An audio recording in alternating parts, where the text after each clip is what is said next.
Kaz. Oh, me. Yeah, sorry, backwards. That's all right. I'll start it off. So I'm Kaz, and I will be playing Mazriel or Maz, a clockwork soul sorcerer changeling. I also am on the 20-Sided Adventures podcast, so you can find us there under that name. Any social media. Yeah. All right. And Lance. I am Lance, and I am going to be playing Phalar. He is an Eladrin warlock, and I am the DM of 20-Sided Adventures, and you can find us, like Kaz said, at that place. So, yeah. Awesome. Theta. Hi, my name's Theta. I am the DM for Hoarding Around podcast that's hosted by the Nerd Asylum, as well as I play Amelia in the Xanathar podcast, also hosted by the Nerd Asylum.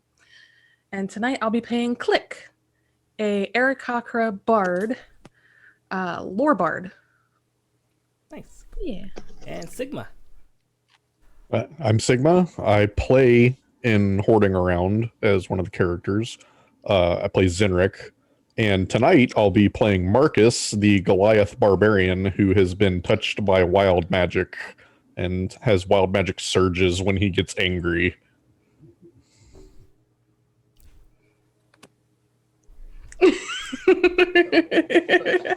Okay, I was not aware of that. That increases the chances of something happening. Oh, no.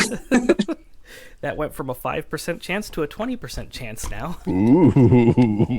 Oh, goody. Of good things, right? Good things, all happy. Some of them are, Good some things, of them are right? not so good. They may need your help tonight, that's for sure. When I first set this up, we are playing level 5 characters. They're brand new adventurers on the path to adventure. And when I first read through this, I thought it said for levels 5 through 12, but no, it's for 4 to 5 level 12s. Oops. Oh. Yeah. We're We gonna need die. your help. We need your help so bad. Or, Joe, we could just pause and be leveled like 10 instead of 5. Nah, we're just gonna go for it. That'd take too long. You can donate to gift them a level up should they need that. Please have mercy. But we're gonna go ahead and get started. Our adventurers were on the road from Baldur's Gate to why do I keep saying Winterdeep? Waterdeep. Who knows? Because winter's Winterdeep sounds coming. like a horrible place. The snow is really deep in Winterdeep. But yes, they are on the road between the two towns, and they have stopped and camped for the night. Can I level up the DM? Sure, why not? Oh, God.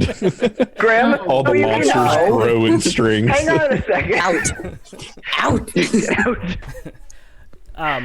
When it comes to Extra Life, I'm an Extra Life horror. Whatever you want to donate for, we'll make it work. I'm telling you. If you're going to donate money to the kids, we'll make it work. But yeah, they're in between Baldur's Gate and Waterdeep, and they have camped for the night. I have sound effects, because I actually prepared. We'll turn that down a little bit, though, because those are really loud. There we go. So it is evening, the campfire is roaring, and peering through the encroaching darkness of night, and the dense overgrowth ravaging an old ruin, you see 6 steps spiraling out of a circular shaft in the ground. Green veins of some unknown mineral course through the marble steps, which appear to be held aloft by nothing at all. The rest of the steps descend into the depths below. Flittering around the staircase, you see an energetic, glowing orb. And that's where we're going to pick up. Is it saying, hey, listen, just out of curiosity? No. No glistening. Oh, goodness.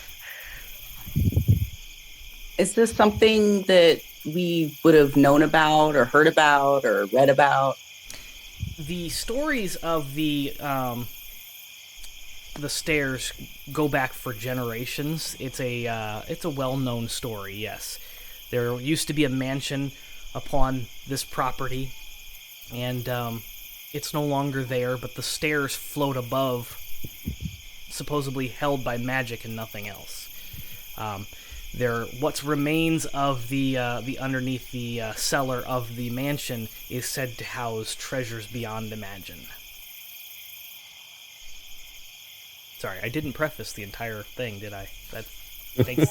Oh, we're learning as we go. This is like real life.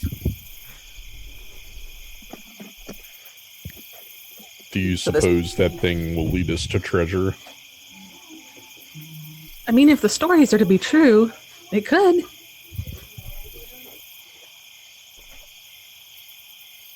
I need everyone to roll me a d4.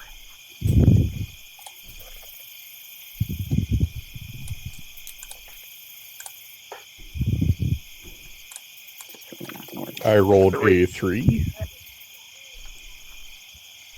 2, 3, 4. 4. Okay, so evens, you're safe. Odds.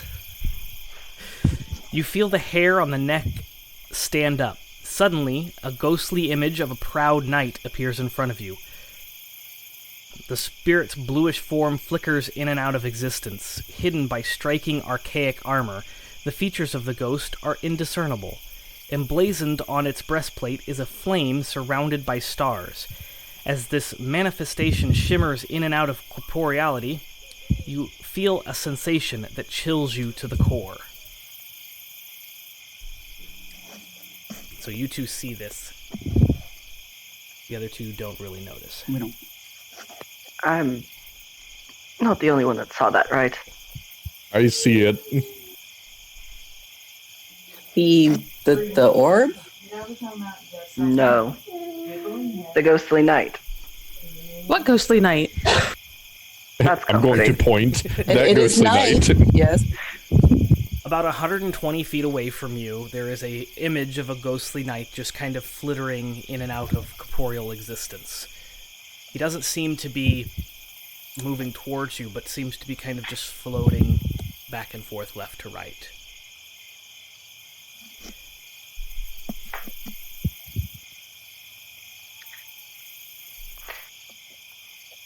Is he near the stairs, or is he... He's about Oh, wait. 20 feet in front of the stairs, yes. I'm gonna go up to it and say hi. I didn't As think you saw it. You pointed It out. was pointed it out. Oh, you see it now. Okay. Yeah, I see it now. Yeah, I'm just gonna like hop over and Little bird hello. hops. get little bird hops. As you get within 30 feet of it, I need you to make a DC 17 Wisdom saving throw. Whoops. Oh no.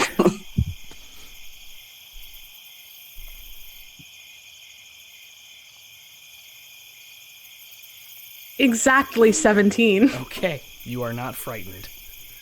Yay! As you approach, it kind of stops, floating back and forth, and turns to face you. Again, you can't see the face as it's covered by the archaic armor. The helm is covering the facial features.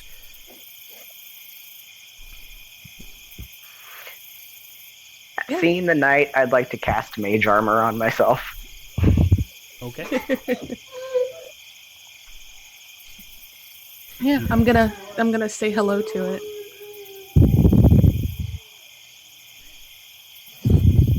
Good evening.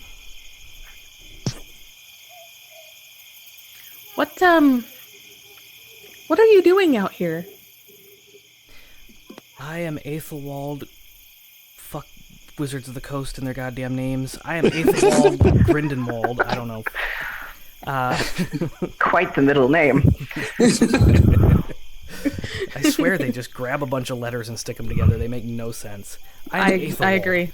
Leave me My alone. last name is lost to me through the eons that I have been guarding the House of Taeros.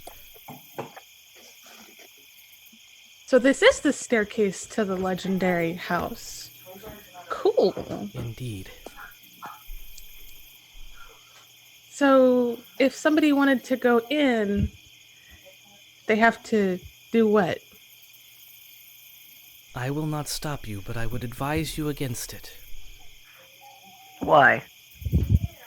It is dangerous. Far more What's in there? dangerous than I originally anticipated.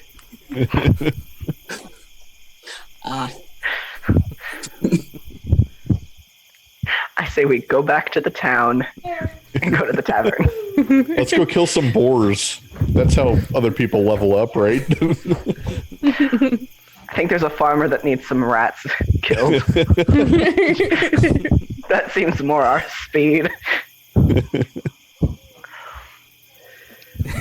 But there's They just treasure. broke out. Yep, stream ends. There is treasure beyond your imagination, yes. Powerful relics and things worth millions. See, the relics is what really interests me because there's probably a lot of history behind them. If knowledge is what you seek, then knowledge is what you will find. I Guys, think we should go in. 3 of us are I'm knowledge-based. inclined to agree.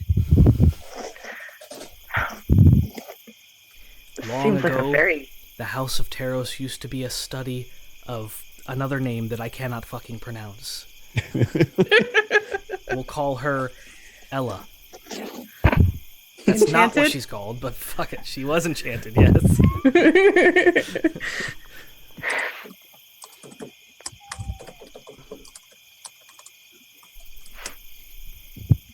And so her study contains many books.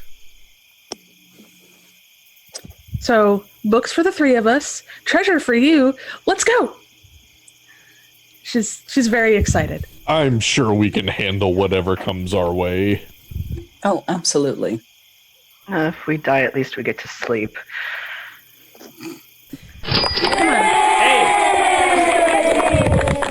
I'm not sure what that was. What was that? Oh, thank you for following. What thing? Is that? No, what that was a that? Thank you, $2 $2 anonymous. Thank you. Oh. Okay, For the demon children. I did. That's not, going to scare me more than this campaign. I don't know why. That. I mean, I muted myself so you didn't have to There's hear the- that. No, that's where. Is that where it came from? I couldn't tell where it came from because I didn't get the notification. I did. I got the loudest cha-ching Yeah, that's what I I've got. ever heard. Okay, thank you, Anonymous, for that $2 donation. That is going to make the player of your choice roll with disadvantage on their next skill check or attack roll. So, who's getting the disadvantage? Yeah, the advantage. It was a $2 donation. That's disadvantage. Mm-mm. Theta is? I see how it is, Grim. Okay, so I see Theta, how it is. you have disadvantage on your next skill check or attack roll, which Okay. you're going to need to notate because as you approach the staircase to go down, your good friend Aethelwald flickers out of existence, but the Will-o'-Wisp attacks. Everyone roll initiative. Oh, boy. So I have disadvantage on initiative. That's not a skill roll. It's a skill or attack roll. Gotta give the people 14 what they for came Marcus. 14 for Marcus. Oh. 17 Okay. for Phalar. 17 for Phalar. What did Kick get? Click. Click. Sorry. Click. 13. 13. And Maze? Maz. Maz. Either way, 22. 22. Auto roll for the Wisp. Okay. So, Maz, you go first. What are you up to? Gosh. Well, I'm going to follow suit of my companion and cast Mage Armor. If we're really going, Okay. doing these.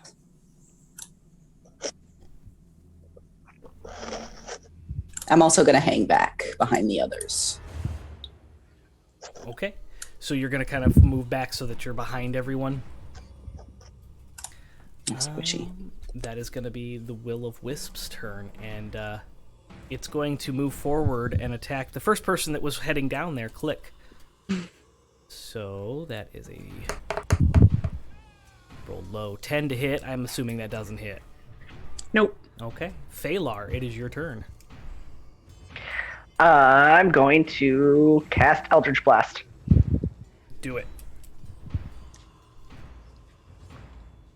Oh. That's an 8.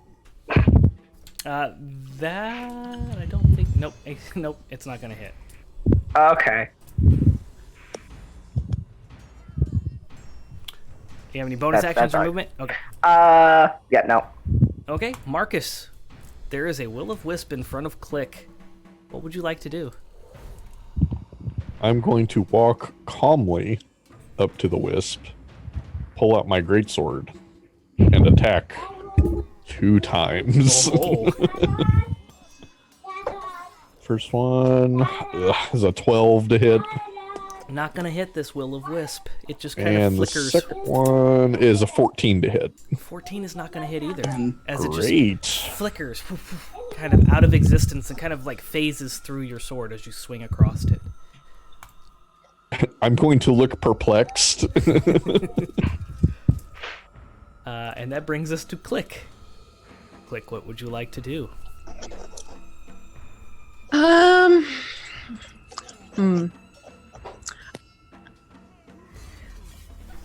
I'm trying to think of something witty, and I am lost. That's But vicious okay. mockery. We usually operate later than this, so we're still not in full mode yet, alright? That's I don't have anything witty to yell at a wisp. Vicious Mockery is a, what is it? Wisdom Okay. save. The Will-o-Wisp is not that wise and rolls a 7, so... So it's going to take 7 psychic damage And have disadvantage. on its next attack roll. You know, that was smart using a skill that doesn't require a attack roll. Suck Hey. it, Grim. Alright.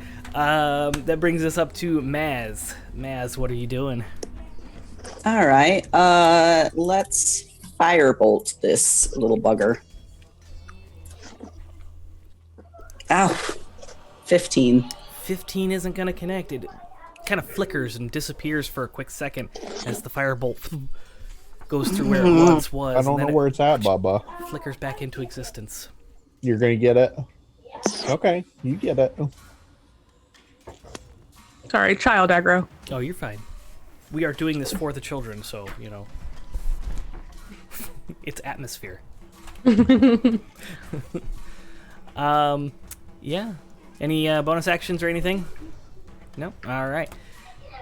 The Will-o-Wisp is going to retaliate upon all of you, and it is going to require you all to make a Constitution saving throw. The DC is 10 plus its spellcasting ability, which is a plus Man. 2, so a 12. I hate Grim right now. Because I nat 20'd my first roll. Well, this is a save, not a skill check or attack roll. Oh, okay, cool.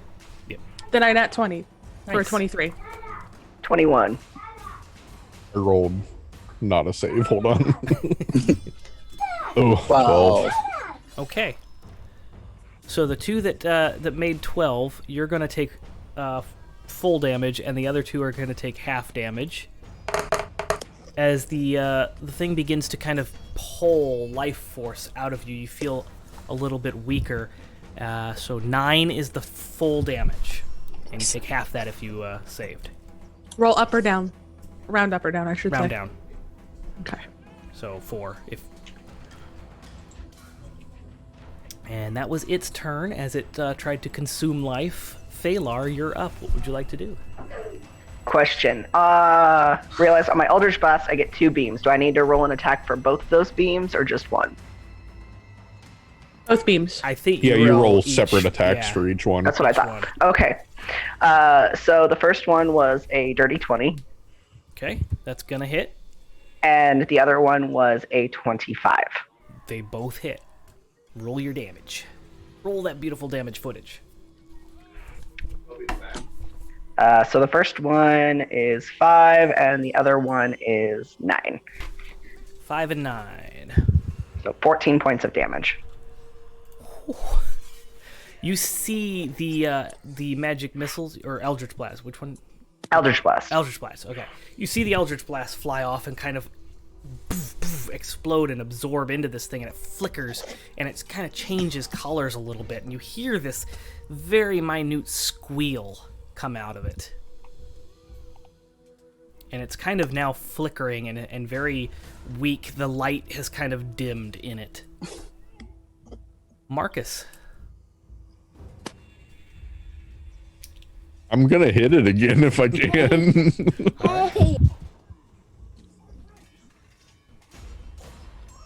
That's a 25 to hit on the first one. Yep. Okay, so that one is a total of 15 slashing damage. You swing your greatsword through, and you don't even need a second attack. It just kind of pops like a party favor.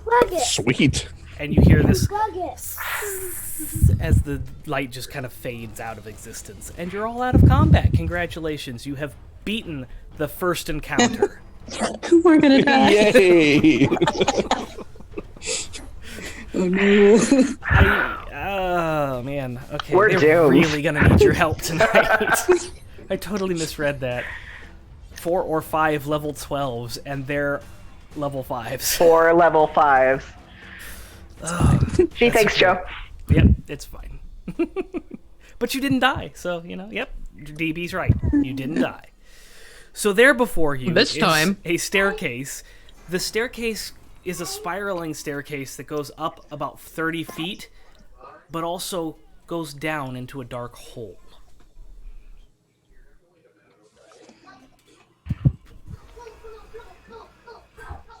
Well, who wants See, to that go wasn't first? so bad. We're not even on the stairs yet. Maybe Yeah. you should go first. And she pushes the Goliath a little bit with her weak, All right. feathery arms. I will go first. Okay. Are you climbing up the stairs or going down into the hole? Down? All right. It's good because it wouldn't lead anywhere. You all know that they're just kind of floating there and there's nothing up there. So, you descend. The air gets noticeably colder as you descend the elegant spiral staircase. After 2 revolutions, the stairs split into a left and right path. In front of you hovers a pair of spectral hands, cupped together with translucent gems spilling over the side. The hands quickly float down the left set of stairs. Well, I think that we should proceed right then. It seems like a trap. That very much seems like a trap. But shinies. But trap. Knowledge.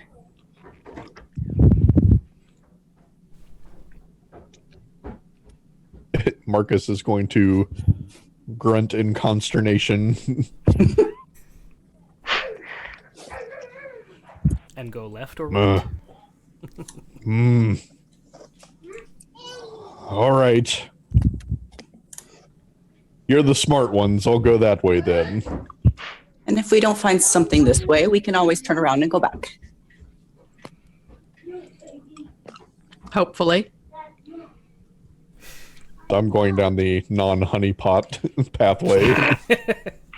Okay, so you take 3 steps down the right pathway before the stone step beneath you gives way, and I need you to roll a dexterity saving throw.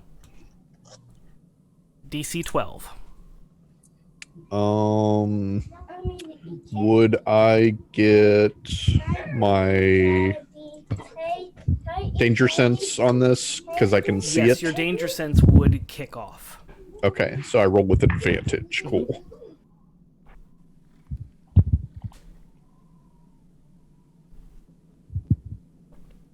That's going to be a 22. Okay. So you sense that something's amiss, and as you place your foot on that stair, you feel it give way, and you're able to kind of brace yourself back, and the step beneath that and beneath that begin to crumble, and you all hear the rocks fall. Basically, the right path has crumbled before you and leads nowhere. Oh, I guess Well, we are going down the other one direction now. Don't get sassy. You seem far too happy about that. Well, unlike you, lot, I don't have spells that I can get from any of this. All Why right, do you I'm think sure we we'll need to find go good things first? that way. I'll still go first. Okay. So your marching Get hurt, I'll order- heal you. So your marching order then is I forgot names already. I know your names. Alex, Kristen, Lance and Kaz. I just don't hear characters' names. I'm sorry. So it's gonna be Sigma, who's following the barbarian. Okay, click. I'm mixing names now. It's fine. I know what I'm doing. I'll go next. Okay. I'll take up the rear. Also, Click has advantage. Click has advantage. All right. Dragon. Nice. I think that negates Yay. you. I'm gonna let you. The next one you have to roll with disadvantage, or you can use your advantage to negate that, because we have the donation, and I don't want to cheat the donation. So you can roll the next one with disadvantage, and then the next one with advantage. Okay, Kinda that stack works. them that way. That way nobody feels cheated out of their donations or anything. Ew, Duncan. Stop picking your nose and eating Is it he on the picking his camera. nose behind me? Stop. Go. At least do it off camera. Go. He is also looking for treasure. He's shouting for food, so I am leading, but I will leave Click in charge of what I do, Not a because I'm problem. going to get him food real quick. What are you doing? Don't put gang signs That's on the. not a gang sign, that's a heart. Oh, okay. Gotcha. Love you. For the children. So as you descend the left staircase, following the path of the floating hands, you quickly find yourselves in a dilapidated ruin of a once great hall. Parts of the walls and ceiling have caved in, marrying the beauty of the once grandiose hall that must have welcomed many to this abode in the past. On the north and south walls, you notice large crystal basins that were likely once fountains. Laying inside of each are a small handful of lustrous gemstones. Don't touch. I tell the barbarian not to touch, and he listens to me. For the time being, we will For the let him time. listen to you until he gets back and decides to not listen to you. So Dragon gave us all advantage. Fantastic. very sweet. You all have advantage, Dragon. except for Kristen. On your next skill check or attack roll, you have to roll with disadvantage for the donation. Who has a passive perception of 16 or higher? Anybody? Oh, mine's 15. Oh no. 17. Okay, then you will notice immediately. Anybody else can roll perception to see if they get a 16?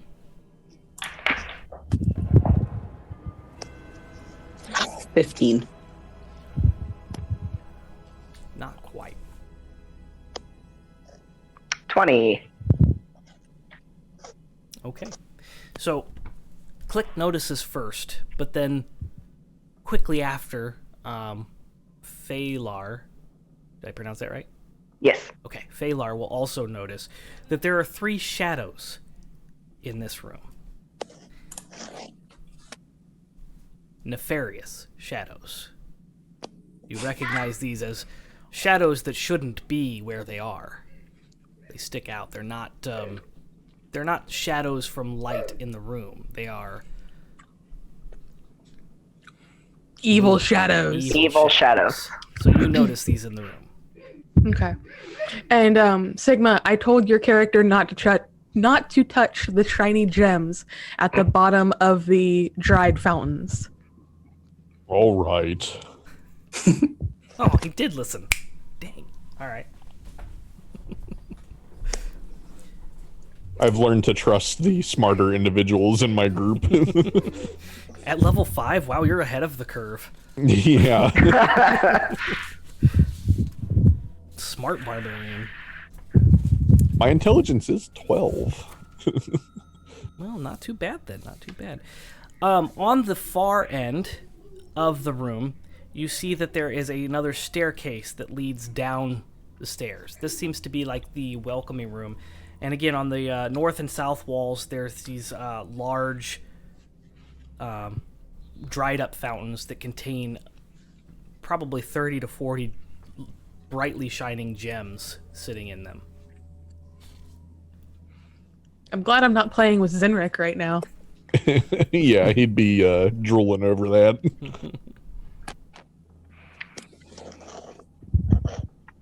Hey, Joe, you got a roll with disadvantage. Oh, okay, So- cool. Thanks, DB. I will notate that I have a disadvantage. GM disadvantage. 1. So far. Phalar is going to point out the shadows that they have noticed to the rest of the group. Oh no. As soon as you point out the shadows, they lunge. Everyone roll initiative. No! Oh no. It's rude to point. It is rude to point. There it is, run. Okay, we've got... Click, what did you get for initiative? 12. All right. Maz, 21. Marcus, 6. and Phalar. 21. Wow. I'm glad somebody rolled good.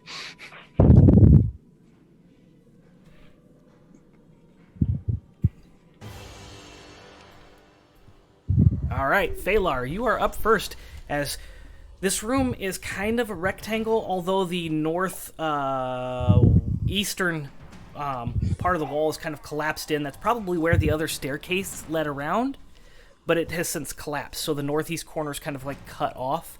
But it is basically a 5, 10, 15, 20, 25, 30, 35, 40, 45, 50, 55, 60 by... I should have wrote this down earlier, sorry. 5, 10, 15, 20, 25-foot rectangular room. So 25 feet wide and 60 feet long, with the staircase on the far western wall, which is where the shadows are kind of coming from the corners. So you got one on the north corner, one on the south corner, and one in the, like, where the staircase is. They're all about 10 feet apart. Okay. Well, I'm going to do what I do best and do Eldridge Blast. Okay. And one was a 15. Oh, 16, sorry. Yep, that'll hit. And the other one was a natural 20. Oh yeah, you get max damage plus your roll. Okay, So, so yes, nat 20. first roll is going to be a 2. Okay. 2 damage, and then 13 damage total. 13 damage total. All right. Yeah, the shadow kind of wisps through. You kind of get a sense of like this smoky shadow that kind of like cuts through, and you see what would be blood kind of spills out and then dissipates into this shadowy mist. So you have done damage to it. Maz. All right. You said they're about 10 feet apart apiece. I would like to cast Shatter in a range to hit 2 of them. Okay. What is the range on that? It's 60 feet, and it's a 10-foot sphere. Yep, you'll be within range to get A and B or A and C. Okay, let's do A and B. Okay. These two up here. Cool. So it's a... And I will specify that B is the one that that Phalar just attacked. Okay, cool. It's a con save of 16. Con save. Oh, he just rolled under it. 15. Nice. It's 22 damage. 22 damage to both of them. Yeah, unless they succeeded, which is half. The first one did not. I didn't roll the second one. Let me roll con save for the second one. The second one nat 20'd. But the first one does kind of evaporate from your shatter. The first Nice. one, the one that Phalar attacked, dissipates, bursting into a cloud of void. and then disappears. And it would be its turn, but you killed it, so it's dead. But then the one in the center is going to float forward and try to strength drain the barbarian here with an 18 to hit. That does hit. Okay. You take 2d6 necrotic damage, and your strength score is reduced by 1d4. Can you please roll me a 1d4? Oh, a d4. So you're going to take 10 necrotic. 3. And your strength score is reduced by 3. Ouch.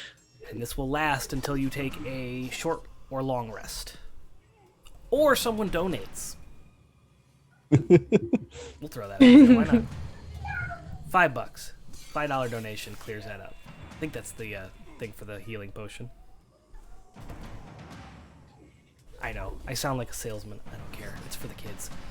Oh, Joe, you had disadvantage on that roll. I did have disadvantage. Yes! Let me re-roll that. Because the first one,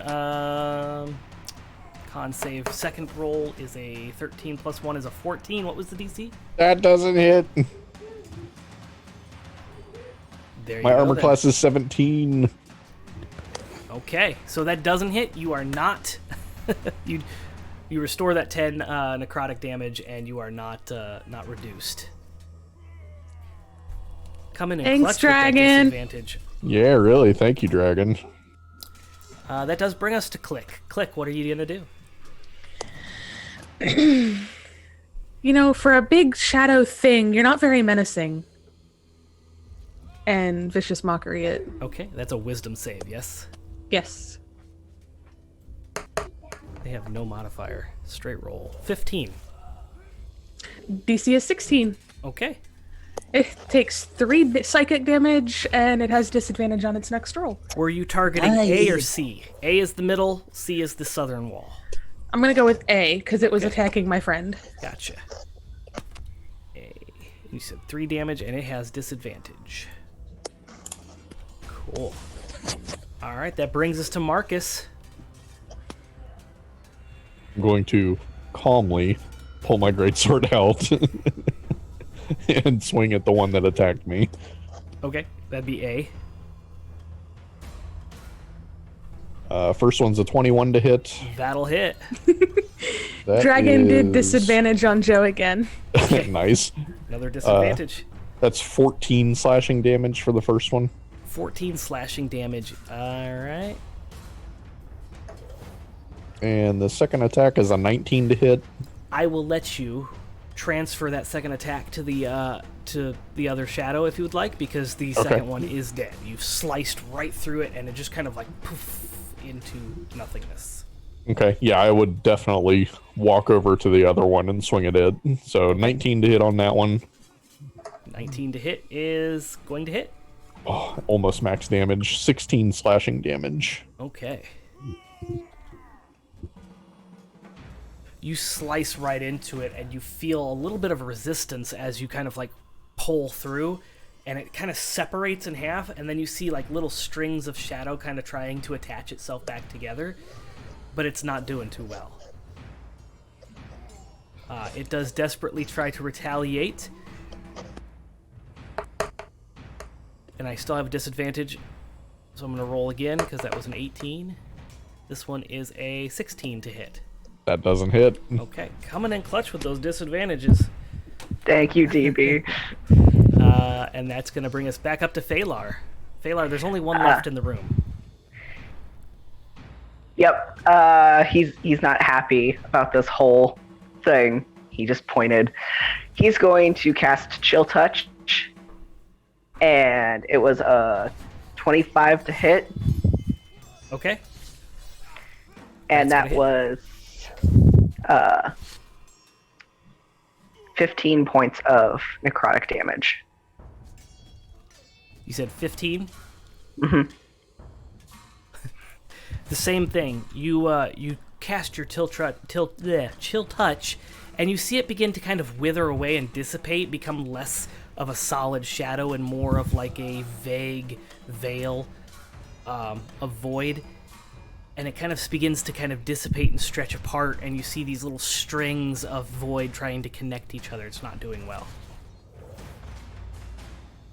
Anything else? Nope. Okay.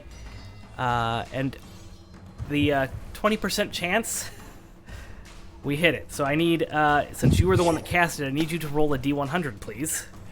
Oh boy.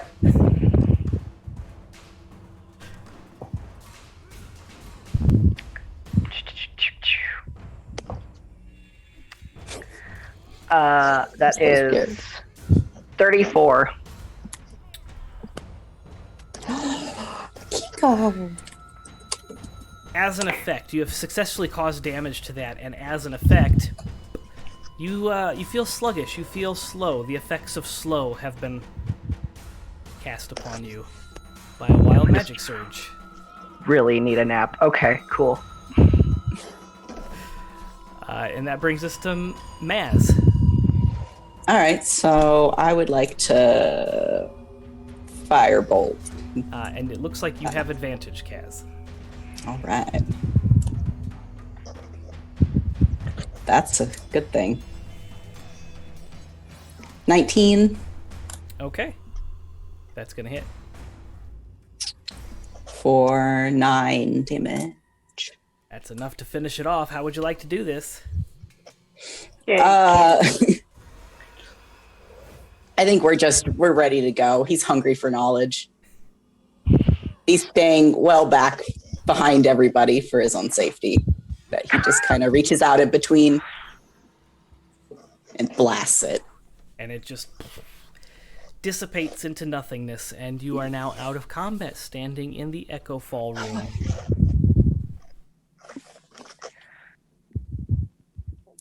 I suppose if you wanted to take some of those gems, it wouldn't hurt now.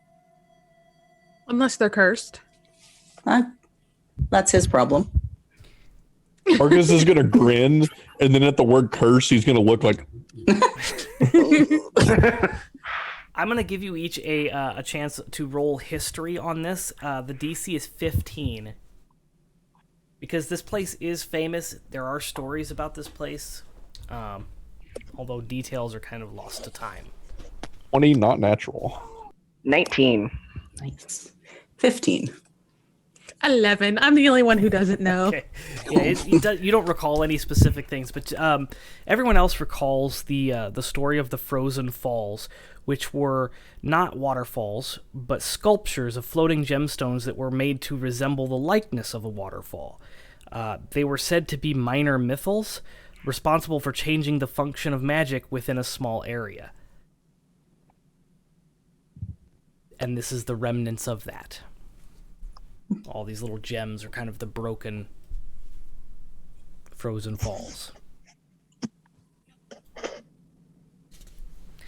So that's all that's in the room, though. A good look. You just see, this once grandiose entrance, the empty fountains filled with these gems, and the staircase on the western wall.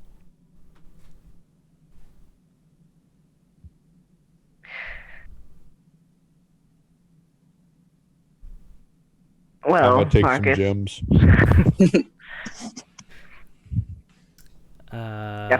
There. Can you roll a d8, please?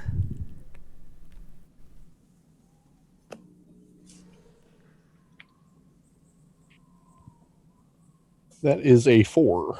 Okay. The gem, as you pick it up, lowers your strength score by 1d4. Please roll a 1d4. What the f- Oh, no.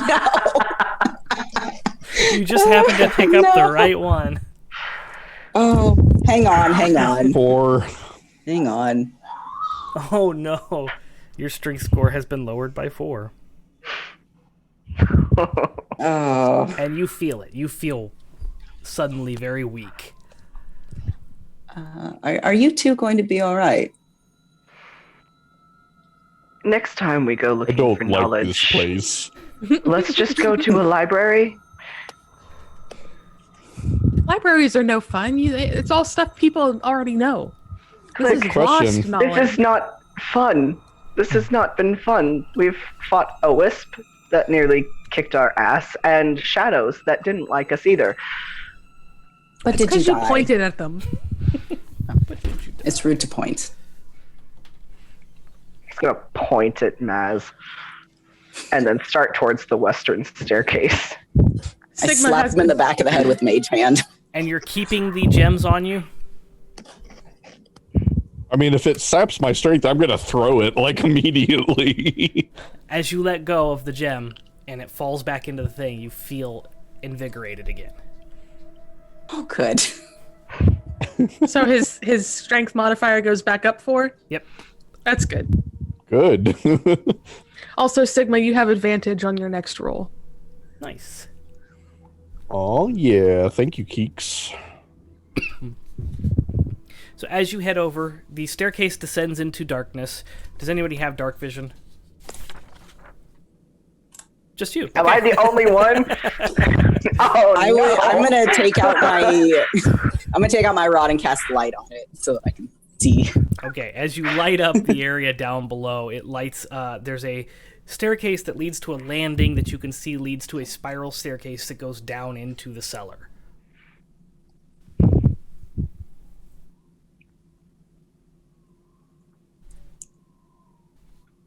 Well, We're we've gonna come this go far. there? Yeah. Okay. You descend. That was an in-character question, by the way. Yeah, Marcus is going to walk down. Okay. You descend down the spiral staircase, and as you come to the bottom of this staircase, you find yourselves presented with two options as the hallway kind of goes straight ahead and to the left, as well as immediately to your right, and then back up north. Wait. Yeah, you're not facing north. Back up east. So you can go to the left, or you can go to the right again. Well, Marcus, where would you like to go? Since we bullied you last time and we were incorrect. I'm actually going to use my magic awareness. As an action, I can open my awareness to the presence of concentrated magic. So I can detect magic within 60 feet that isn't behind total cover. Oh, okay. And I'm going to see if I sense magic down either direction. The whole place seems to kind of resonate with a magic because this is a very... the whole place is steeped in this magical essence. But you feel like the one to the left, the hallway to the left, the magic is a bit stronger and closer. Like the source of whatever it is you're sensing seems to be coming stronger from that direction than it does the right. Okay. And I don't know if this would apply. It says when I sense a spell, I learn what school of magic it belongs to. This entire place is just enchanted. Okay. There's no particular... There's a lot of just overwhelming... It's... You get the sense that there are individual schools of magic coming from all directions, but the whole place is just kind of saturated with it. Okay. Theta, Yes. you said you had a 16 or 17 passive perception? Yeah. Okay. To the right, you hear the faint sounds of weeping coming from that side. Just the very faintest of child weeping. Oh, child weeping, specifically. I'm just gonna start walking that direction. So you all hear the clickety-clack of bird feet. And Come on, guys, there's somebody... There's a kid crying. We gotta go find out what's wrong. Why would there be a kid down here? Maybe they're lost. It's Maybe they're really dumb. that's fair. How is that fair? What child in their right mind would be down here? At least let One- me go first, Click. Okay. And I'm gonna I'm gonna light up a torch and hand it to him so he can see going in front of us. Okay. You carry the torch, and you head immediately to your right, and then the hallway turns left. You continue up that, and it turns right again, and then it turns left again, and then it turns right again, and about 20 feet ahead of you, there is a door, which as you're traveling down the hallway, the weeping you start to hear it as well, and it starts to get kind of louder and louder. So there's a door about 20 feet on your right, and then an additional 15 feet on your left, there is another door.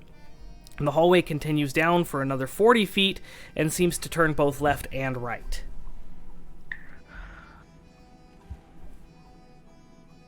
I'm trying to use left and right rather than north, south, east, west.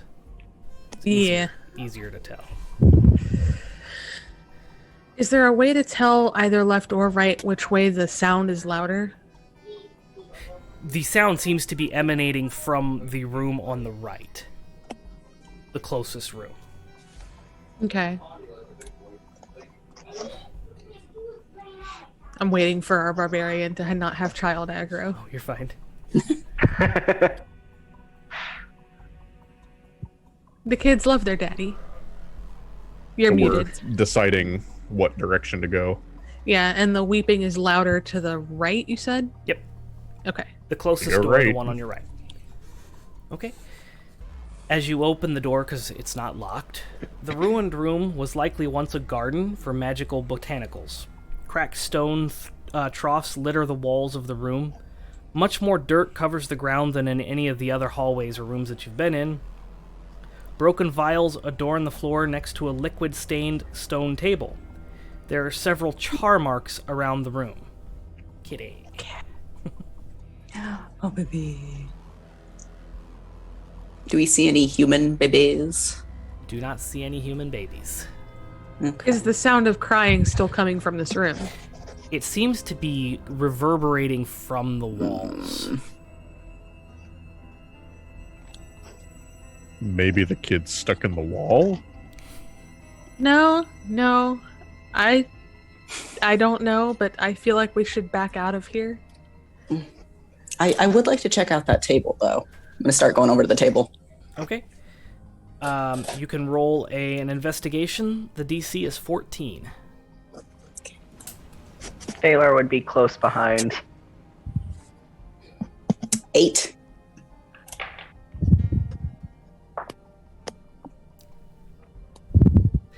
Yeah, the stone table is covered in some kind of gross liquid. Ew, yuck. Yeah, all right. What was the DC? The DC on the investigation check is a 14. Okay, I got 14. Okay. No, wait, investigation, 16. Sorry, Okay. I can't read. Between the charred markings and the liquid on the table, you determine that at some point in time in the past in this room, an explosion vaporized at least 3 people. You see, as you point out, the char marks kind of take the form of a humanoid against the wall. And you see that the liquid on the table is some sort of accelerant or explosive liquid. And you put the pieces together that at some point in the past, there was a large explosion that vaporized at least 3 people. In this room. Don't like that.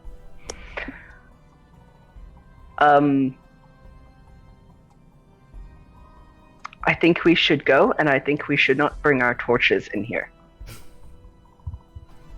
Click, while you guys have been doing this, Click was slowly backing up to the door.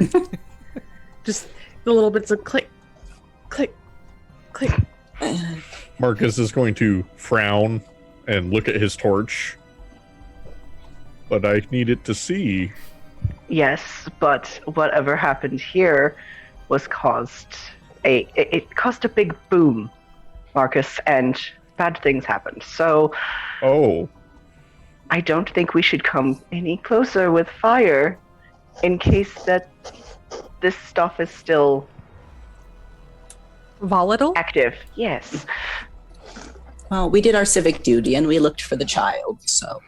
There's no child in the walls or the room, so Good enough for me. And Marcus is going to turn around and go the other direction.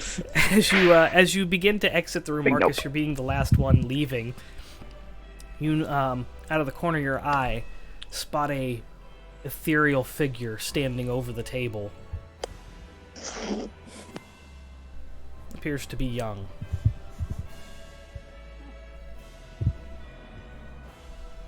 And that's me seeing that? Yep. You're the last one to leave the room. It just kind of fades into your peripheral. You look, and it's a young, probably student at one point in time, floating over the table. Marcus is going to point. Hey! It doesn't seem to react to you. Do we see this figure after Marcus yells, hey? Yes, you would all, if you turn around and look, you would see it just kind of sitting there. It does seem to be moving its arms. Since you can kind of see through it, if you focus, your eyes adjust, you see that it seems to be experimenting with pouring liquids from one vial to another and playing around. That's how it died. We should go.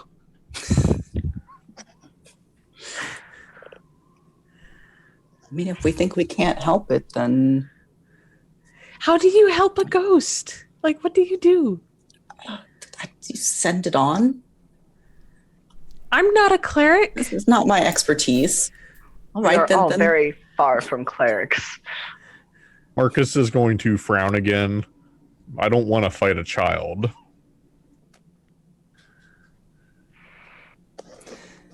I suppose we'll just let them be. I mean, we can try if you really want to. Like, I just don't know what to say. Cleric was the other thing I was going to play as, but I changed my mind. You went as Bard, huh? At this point, Marcus, you're still standing right there at the door, right? Mm-hmm. You begin to see a flash of light. I need you to roll a dexterity saving throw as an explosion rips its way through the room. With advantage, though, because I have danger sense.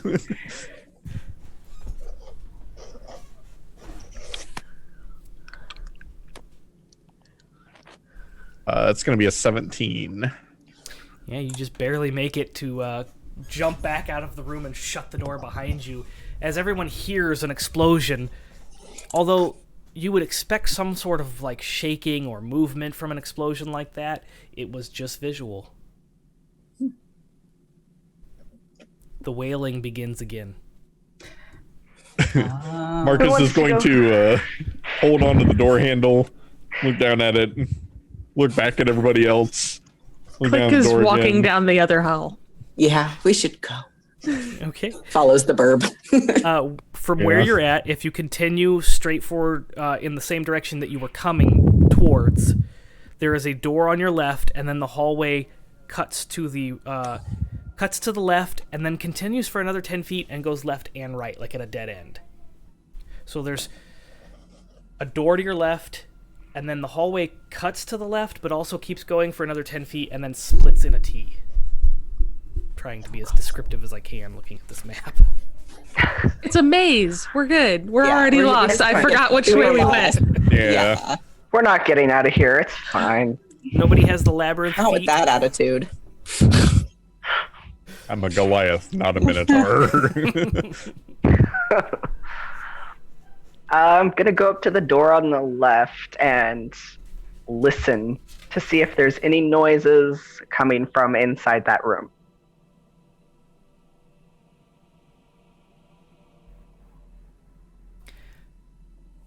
You hear nothing. Going to slowly open the door. The door creaks loudly as it opens. As you attempt to glimpse the interior of the room, a ghostly spirit of a woman appears in front of you. She lets out an ear-piercing scream and charges. As her ethereal form passes through you, it dissipates into a thin mist. I need you to roll a D100, please. Are we playing Luigi's Mansion? Kind of feels that way, man. 39. A 39. Oh. If your next attack hits, it is automatically a critical. Ooh. Nice. Is Lance still under the effect of the slow spell, or did that wear off? What caused that? The wild other surge. Yeah, the other wild surge. Just getting all of those. It's fine.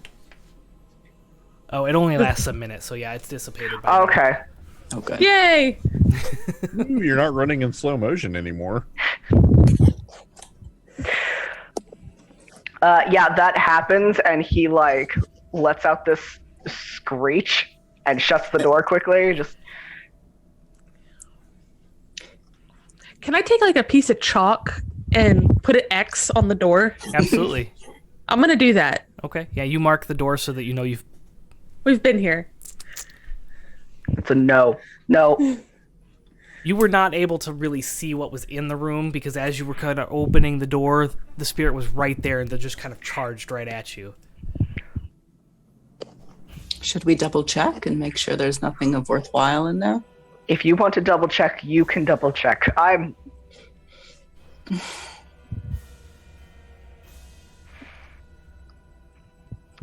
will. I'm going to open the door with Mage Hand. Okay. You use Mage Hand to open the door, and it creaks a little bit, but not nearly as loud as it did the first time. And as you peer in, the magical study is in utter disarray. Splintered, rotting remains of a table decorate the floor amid pieces of stone, wood, and glass. The walls are charred and cracked, save for a small patch near the south door. As you survey the room, a pile of rubble begins to shift. A smooth, grayish hand emerges from the debris.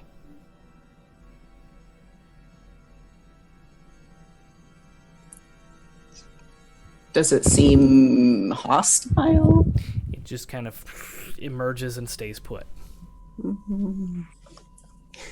E. Are there any books or like items still intact? Scrolls? Anything on the desk of interest? Everything looks like it's in complete disarray, splintered, rotting remains. Nothing looks very intriguing in here. Is my girlfriend anywhere around? She has disappeared into a mist. Okay. Making sure.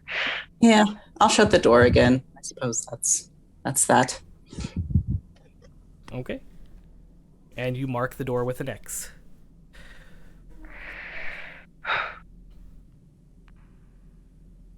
Standing at the precipice, the hallway continues and then turns left and then continues on for another 10 feet and splits into a T. All right, Maz, your turn. Let's go to the right. I'm gonna draw with my little piece of chalk, like little arrows Mark that the way show as you go. where we've been. Yeah. Yeah. Smart. Okay, so you continue along the path. Instead of turning left, you continue on for another 10 feet and then turn right.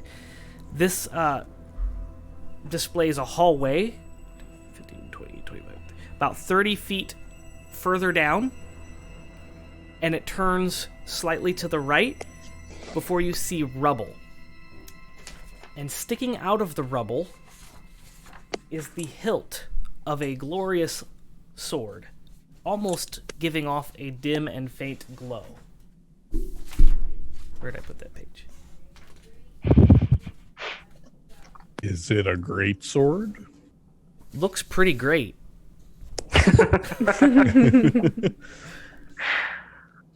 The pommel of the sword contains a globe, shimmering and shining,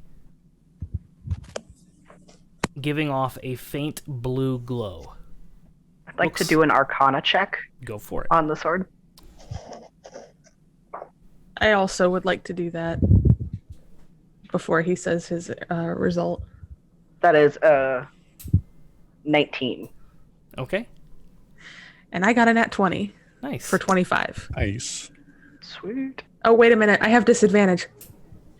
Oh no! Oh no! Thank you, Grim.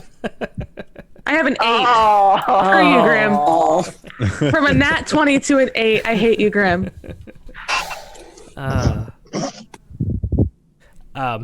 You're.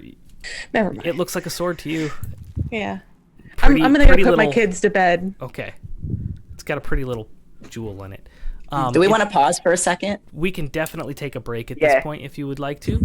So don't go anywhere because we'll be right back after these messages. We don't have sponsors, never mind. But yeah, stay tuned. We'll be back and we'll continue. find out what the sword is. We'll be right back after these non-messages.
All right, welcome back.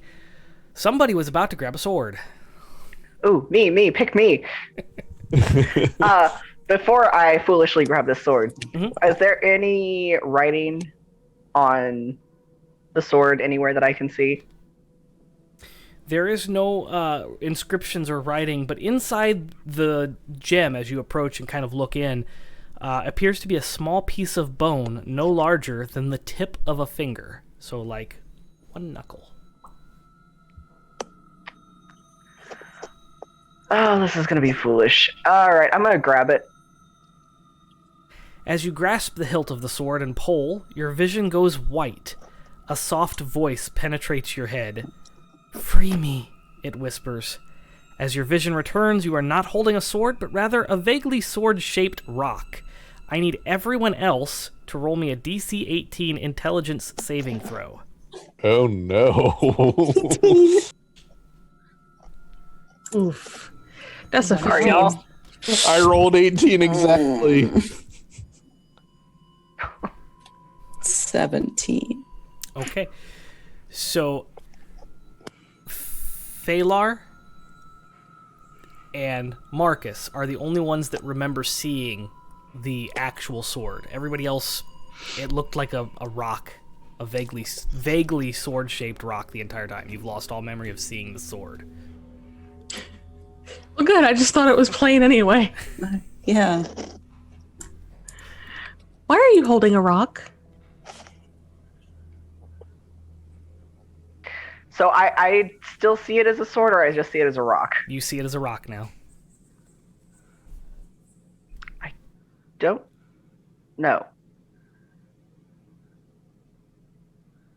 It's curious, but don't you think we should be moving on? It's a neat rock. Maybe the sword's in the rock now? I'm What going sword? to keep What sword? the rock. It looks like I could hit something with it. I But suppose. you're more magic-y than hitty. True, but if I throw a rock, it could still cause damage. That's a big rock, and it looks kind of heavy. Are you sure you want to throw it?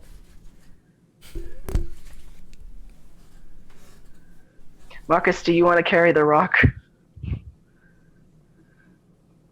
Far be it from me to deprive a person in their rock.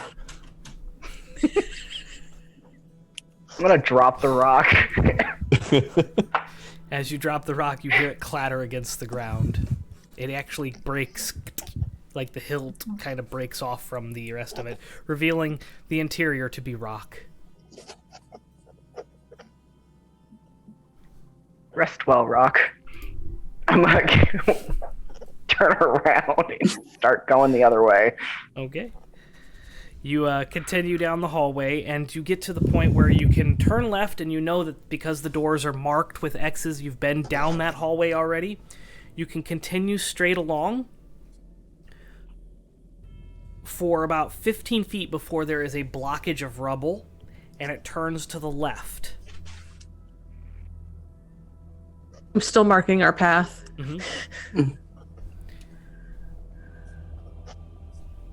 As you follow along to the left, because you kind of have to go that way, the rubble blocks your progression further down this hallway.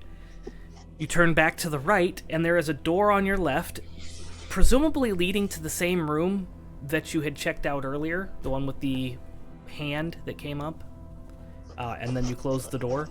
And then the hallway continues on and turns left.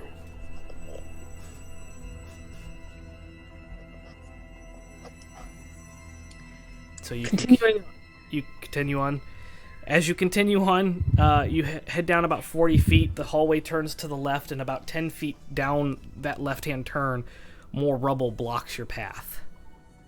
So you have to kind of retrace your steps or go into that room. Let's retrace our steps, guys. I'm not going into that room first. So if you're retracing Yes. your steps and bypassing that room, you go all the way back to where you started, and you can now go left, as everything to the right has been thoroughly explored except for that room. I'm going to put an X on the floor notating that we went down that hallway already. Okay. Watch, that's the one room that we need. It's fine. Let's move on. Just like question really quick, Joe. You did say that there was another door inside that room. Yes. But the other door was probably the one that we went past. Yeah, you passed the two doors. You passed the one on the southern wall, and then the first door that you went in was against the western wall. That was the first door that you opened that you got scared on. You saw another door that was on the southern wall, and then when you went down that hallway that was blocked, that was the doorway. That was okay. Damn jump scares. Damn jump scares.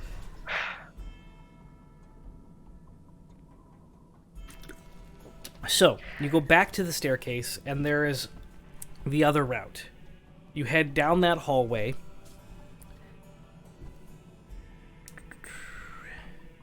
And as you approach the entrance, the debris and grime litter the ground alongside a trail of glowing, thick slime that leads further up around the corner. Occasionally, you hear the echo of stone and rubble falling to the ground from somewhere deeper down this hallway. As you continue down the hallway, you follow the sparse trail of slime and you come to a long room. A broken table sits at the center of this ruined dining room. Glowing slime coats much of the walls. As you glance across the room, you see a young elven man in tattered leather armor, partially trapped under some rubble. As he spots you, he calls out, "Oh, thank the gods! I thought I was done for!" You're not gonna attack us, right? He is currently trapped underneath rock. No, I mean, like, she's asking that if we free you, you're not just gonna up and attack us. Oh, of course not. Please, help. How thick is this trail of slime? It's, I mean, an inch or so thick. Like the girth. Wide. Girth of the slime. Girthy. It's pretty girthy. It takes up most of the hallway. Oh no. Okay. I'm gonna head over there and use mold earth to get him out of the rubble. As you approach the elf, two glowing slime creatures slither out from debris in the room. The elven man screams in fear as he sees them. Everyone roll initiative. It's fine. I've been so good at that all night. Hey, look, I did another good one, guys. 4. I'm sorry, 8. With my initiative modifier, it's an 8. I'm proud of you.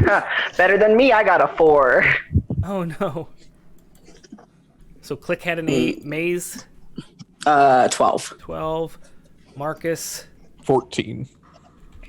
and Phalar had a 4. Eh. Alright. I thought that slow thing wore off on you, buddy. I'm Come still on. thinking about my rock. Leave me alone. One of the slimy creatures makes its way forward and is going to attack the barbarian as a pseudopod kind of pulls out and tries to whip you with it. That is a 9 to hit. That does not That's hit. not gonna hit. And that's going to bring us to... Oh, So it whips, but does it nay-nay? no. It actually does. It nay-nays Oh the my hit. god. I'm Do I sorry. even know you? I'm just trolling Joe at this point. That's fine. I need you all to make a wisdom saving throw. DC 18. 18. You pass. 11. No. 5. I think I'm gonna stop rolling with D&D Beyond, guys.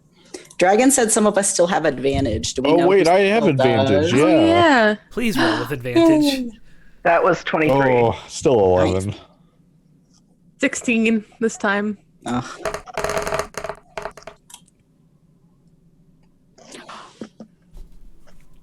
That's a lot of dice. That sounded like That a lot was- of that dice. was a lot of sound like a dice. lot of dice.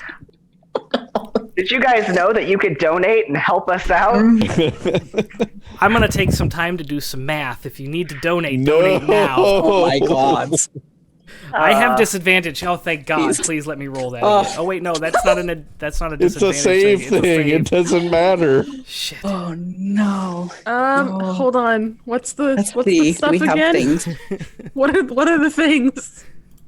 What is happening? Oh God. Okay, that's. Does the fireball thing only affect the enemies, or does it affect us too? The fireball is enemy. The call lightning is on players. Oh God. Okay. But it's a wisdom save, which means it's neither of those things. Nope. It's, We might die, but I'm gonna take these things with us. Is it like it's not like a spell? It's like a It is ability. a ability. Yes. Oh, okay. Where is my cell phone? Oh no. It's right here. Okay. So you're each taking 25 if you didn't pass the DC 18 wisdom saving throw, 25 psychic damage. I matched. Is that half? That's a glancing blow. Yeah, you'll take half. Okay. I'm going to use my reaction to use Stone's Endurance to reduce that damage. Probably So gonna need that's to do that. a D12.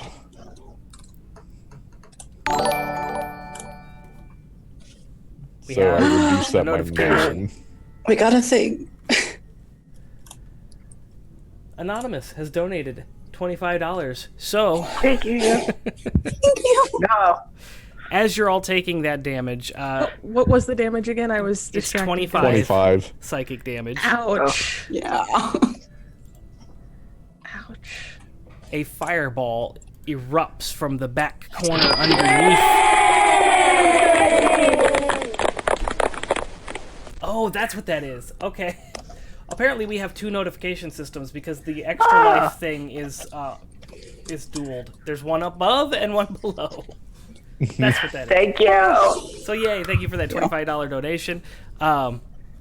As you're all taking that psychic damage, a fireball erupts from beneath the rock pile where the elf was at, throwing the body, and the rocks scatter, revealing a burning and dead elder, what's it called? Oblex. It's an oblex. I knew it. There are still two in the room, but the elder Oblex is now dead. Thank you.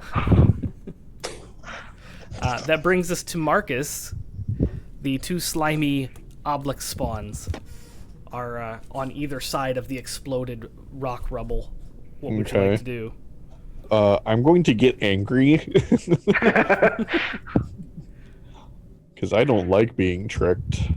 So I'm going to rage, and then I'm going to run up to, I guess, the closest one and attack it with my greatsword. Okay. First one is a 19 to hit. The 19 is going to hit. Okay, so that one's going to be a total of 17 slashing damage. Do you have any bonus actions you can take? Or a Rage. second attack? I have a second attack, yeah. Do it. That's going to be an 18 to hit, That's going to hit. and that's going to be a total of 12 slashing damage. All right. You slice into this pseudopod and just kind of cut through where the face is at, kind of slice upwards, and the face of this Oblex spawn just kind of slides down and onto the floor as the jelly kind of loses its form and just puddles in the floor in front of you. And that's going to bring us to Maz. All right. I would like to cast Hypnotic Pattern on it. Okay. It's a wisdom save of 16. It's not very wise. It rolled a 9. Oh, good. Okay, so it is incapacitated and has a speed of 0. Okay. The incapacitated speed of 0 Oblex spawn is in front of you, just kind of not moving. Click, it's your turn. What are you doing? I'm gonna move away from it since it's incapacitated. It can't hit me. Okay. And I hurt. As a cure wounds, level 3. Okay.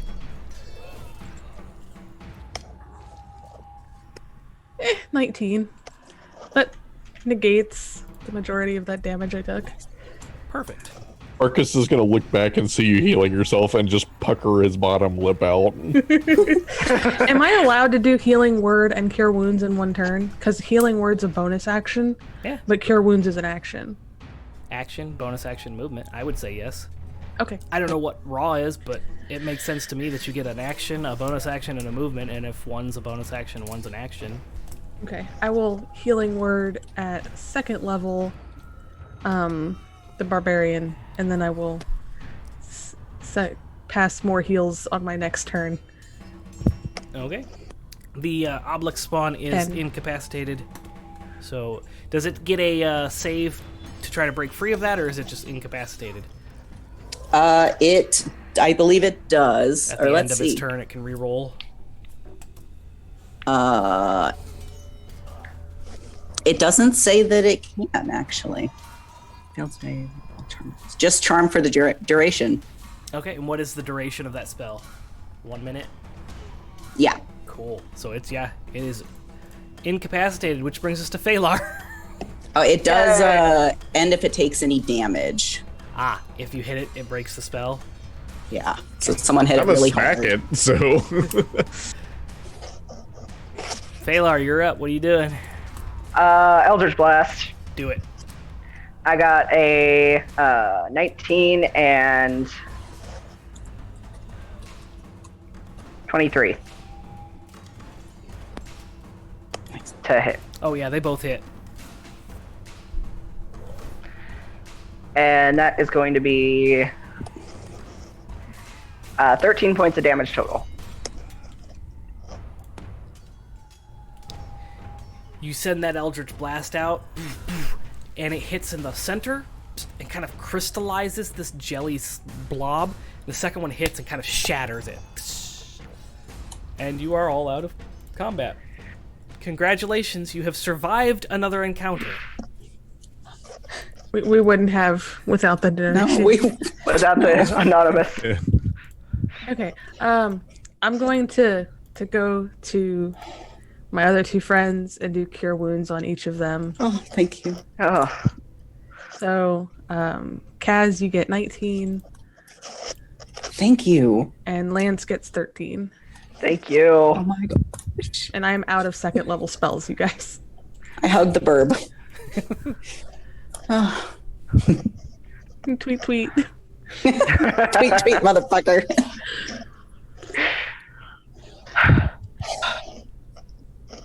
I guess we'll continue on. I mean, if everything's dead in this room, do you guys want to rest? yeah, maybe we could take a bit of a break. That would be good. Ah, Because hit dice are a thing, and we Yeah. can heal up a little bit more. Be careful where you that sit. healing Apparently, really helped Fire me out, just- but yeah. comes from the floor in here, so Uh-uh. It is a dining room, so there are some like chairs. Some of the legs are broken down, and it's dilapidated. It's not comfortable, but it is a dining room, so there's plenty of space to kind of make a comfortable area, and you can take a short rest. Any of the effects have worn off, except for, did you do your critical? Your auto crit? I did not. Save it. That will not wear off, because we're going to use it, because you got it. Okay. I forgot to do my wild surge when I raged. Oh no. It's okay. It's all positive effects. I just forgot to do it. How do you roll hit dice in D&D Beyond, y'all? I don't Oh, I have to hit the short rest button. We usually Okay. take long rests and not short rests, so Yeah. There's a short rest button. Oh, Yeah. I see it. So hit die, I'm gonna do. I think I'm gonna do 2 hit die. Yeah, 2 hit die should have taught me off. Short rest, 2 hit die. Roll it. Oh yeah, I'm good. Yay! Perfect.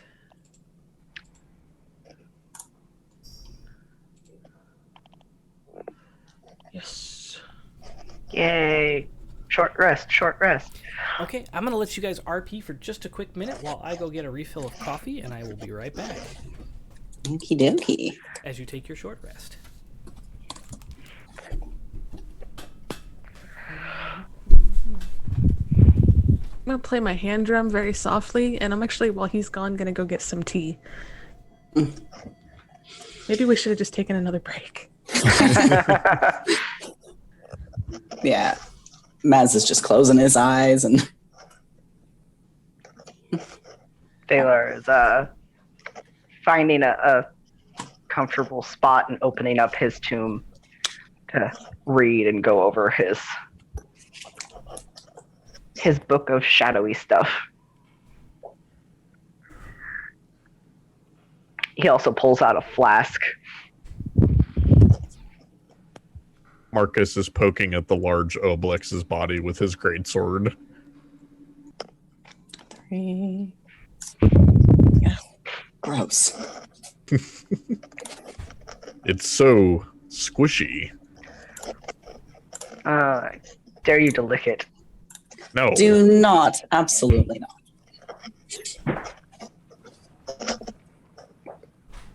Could taste like chicken. I think it would not, based on the smell. Never said it was fresh chicken. Some of us are trying to relax over here. Wouldn't you say the smell is rather foul?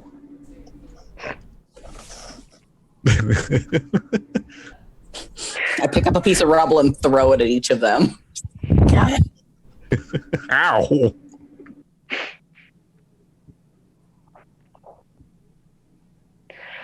It's bad and you should feel bad. Stone's endurance on that rock throw. I want to stand stoically as it strikes me in the forehead.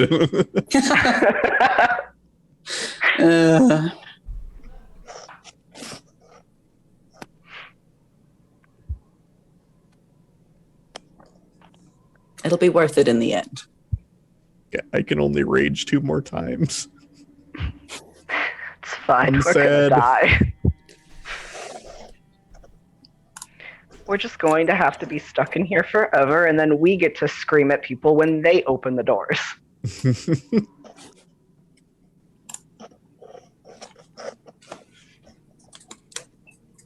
What love is there, Dragon?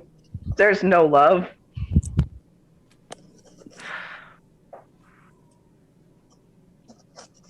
See, this is what happens when you try to be nice. That elf went to go save him.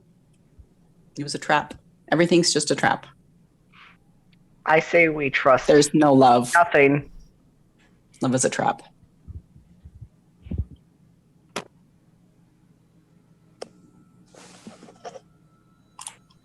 But if we trust nothing, how are we going to even get any treasure out of this godforsaken place? The treasure we can get is when we leave here alive. Oh, Didn't Good, I thought you were gonna say the come treasure down is in the the first place. friends we made along the way, and I was going to slap you upside the head. I would have slapped myself upside the head. I have returned. How is the RP going? I got a we rock dared- thrown at me. We both did. Okay. And then we talked about how there's no love. Love is a trap. We tried to dare Marcus to lick the. Because Phalar orb. said it probably tastes like chicken. I never said fresh chicken. And Yes, then I he was. said, you might say it's a little foul, and that's what earned them the rocks. And this is what happens when you leave us alone. Mm-hmm. Welcome I back. see that. Did you take your short rests? Yes. Okay. As you're sitting here, you know that there is a hallway that you came from to the right, and you can continue on down this labyrinth down here on the left. Who's leading the way? Well, Marcus feels quite refreshed from the short break. So I guess I'll take the lead again. Same marching order as last time. Marcus, then Click, then Phalar, then... Yeah. That Yeah. seems fine to me. All right.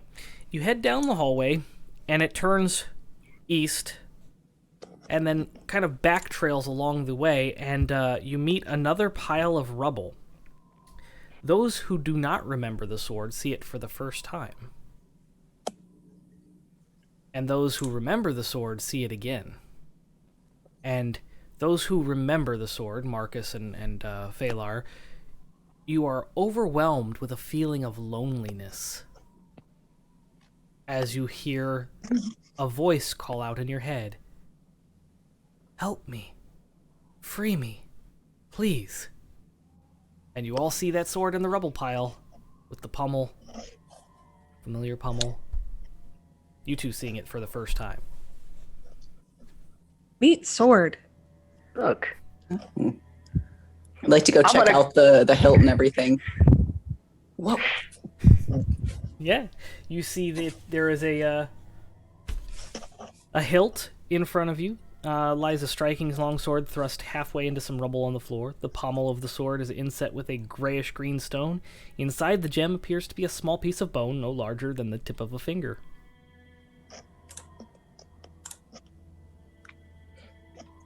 Body parts in swords equals not good. Nobody touch that. But it's asking us to free it. I didn't hear anything.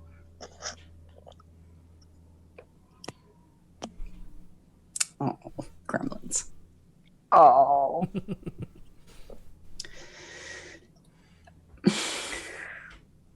I'm gonna grab the sword. The last thing that asked us to help, it ended up... I back up. As you grasp the hilt of the sword and pull, your vision goes white. A soft voice penetrates your head. I love the way they wrote that. Penetrates your head. "Free me," it whispers. As your vision returns, you are not holding the sword, but rather a vaguely sword-shaped rock. Everyone except for Phalar, please roll me a DC 18 intelligence saving throw. You're welcome. I failed again. Deja vu up in his bitch. 17. You forget the sword existed. He is holding a rock again. Yeah, 4. What is your... One of these times, it's not going to be a rock. It's going to be something else. Terrible. What is your fascination It's gonna be with an rocks? arm. So yeah, what was your intelligence check, Barbarian? 6. Okay. all three of you forget and see him standing there again with a rock. Leave the rocks alone.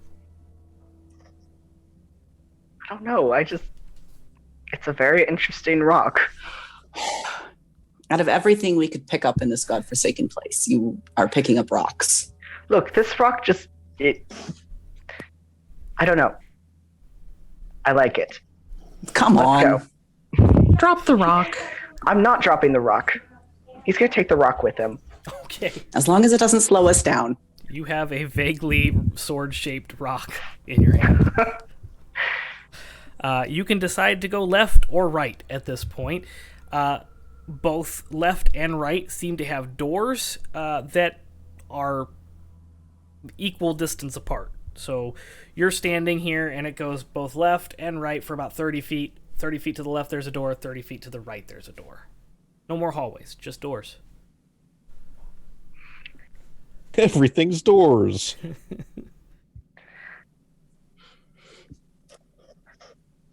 All I right, say we go to Phalar. the left. Left? Yep, give he's it a gonna shot. go to the left door. Okay. As you open the You door, Push it open with rock. The door? use the rock-shaped sword, or the sword-shaped rock. The sword-shaped rock to open the door. Okay. This large room is far better shape than some of the earlier rooms, though it still shows the ravages of time. Parts of the wall are crumbling and cracked. Dozens of scroll cases, dried ink, and worn paper decorate a shelf toward the back of the room. There are a couple of unfinished scrolls on the desks. Oh, I'm gonna go look at the scrolls. Yeah, for sure, for sure. Knowledge, the first good thing we've come through besides my rock. Okay. Everybody that is checking out the scrolls, roll an Arcana check. I'm supposed to be good at that. 23. 22. Nice. 15. I am standing aside.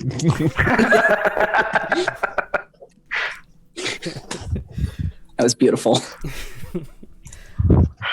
Maz, you identify that these are unfinished transcriptions of a spell called Omvar's Fragmented Phylactery. Great. Both Phalar and Click, you understand the main purpose of the spell is to create multiple phylacteries for a lich. We should burn these. Liches get stitches. And now you know why I chose this module. So I have a lamp with like oil and stuff. I'm gonna stuff these in my lamp and light them on fire. Okay. And use Are the you doing lamp for a all little the while. scrolls, like even the ones on the bookshelves back there that you haven't looked at, or just the ones Just on the lich ones. Okay. Yep, you burn I'm them. gonna go look at the scrolls on the bookshelves. Yeah. You burn the lich's scrolls, and they burn a greenish, like a pale green light, but they burn thoroughly and turn to ash.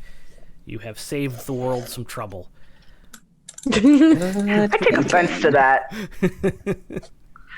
But I need both of you looking at the bookshelves to roll me a d6. Oh. 4. 5. Okay. You, Phalar, you find 4, and you find 5. Maz. I have another character named Maisie, and I keep thinking Maisie. Maz, the spaz. Maz. Kazmaz. As the spaz. You're going to get another rock to the head if you're not careful. You both find 4 and 5 respectively. First level and first level spell scrolls. It Nice. does not specify what spells they are. Does it? Am I just supposed to roll a random spell? Most modules don't have the exact spells on them, Joe. You have to. That's work. List them out. Gotta do. Anyway, there are 4 to 5. 4 for you, 5 to you. First level spell scrolls. I will let you choose. Ooh. Do cure wounds on all of them. Yeah. Mm, Or magic missile. Yes. Yeah, do they are there limitations on it, or is it just any One use. first level? Any first First level, levels. one use spell. As you use the spell, the scroll burns up. Sweet.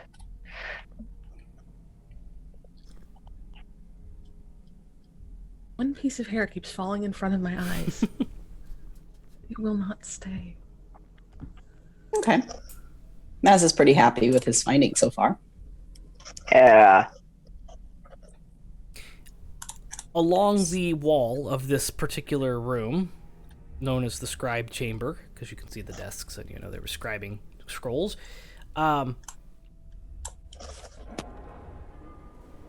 along the southern wall, so basically the same wall that you came in from the door, further down about 30 feet, there is another door that exits the room.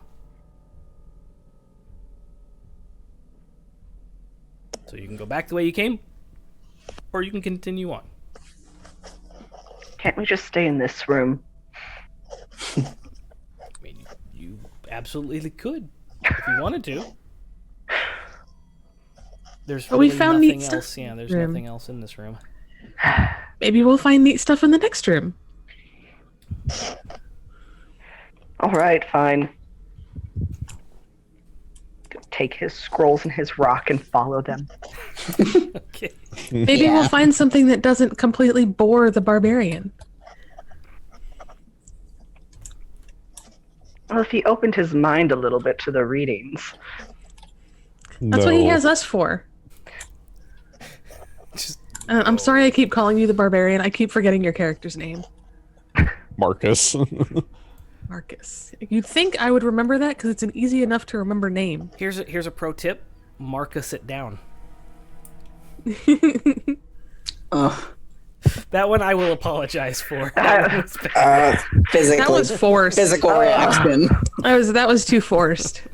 Yeah, just a little bit. Felt like the bird pun you missed. I heard it.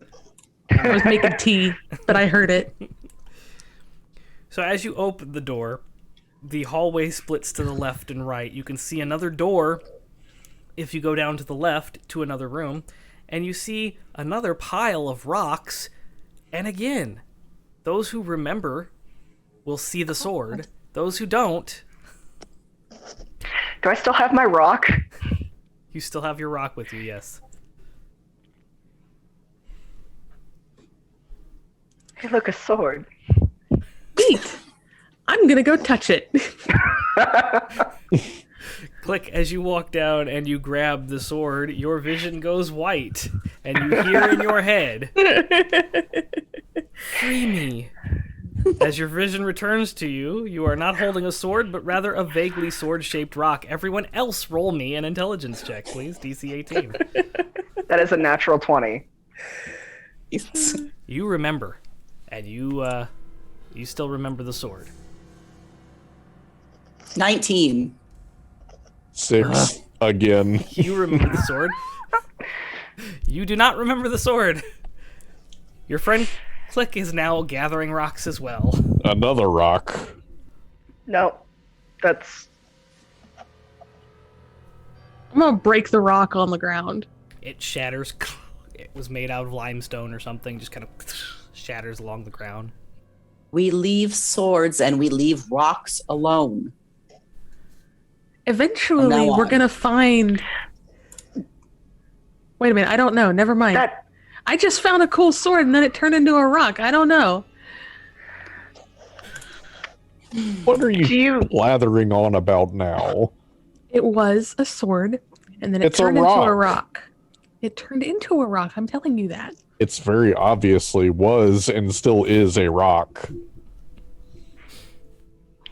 I'm gonna take a piece of the rock. Okay. In case my chalk runs out, I can have something else to scratch along the walls. Yeah, it is like a very kind of porous limestone, so you'd be able to use it to kind of draw on the walls. I have expert chalk if you need. Mm-hmm. The Do you only other remember direction... Oh, sorry. Go ahead. Go ahead. Do you remember that room that creepy ghost scared the crap out of me? Yeah. Yes. We put a big X on that door. There was the hand. Do you want to go back and touch the hand? Well, I was thinking that maybe the sword that is now a broken rock could belong to the hand, Was and it? maybe the free me was... Do you really want to go back and touch the hand? I mean, of That course I was don't want to go creepy. back and touch the hand. It's a stone hand, but also... Were the sword and the hand kind of equivalent size? Because the hand was large, Yeah, right? you could make the assumption that the hand would be able to grasp the hilt of the sword, but it wasn't the size of a humanoid hand. It was like a large earthen hand, but it wasn't monstrous in size. It was just big. I say we Okay.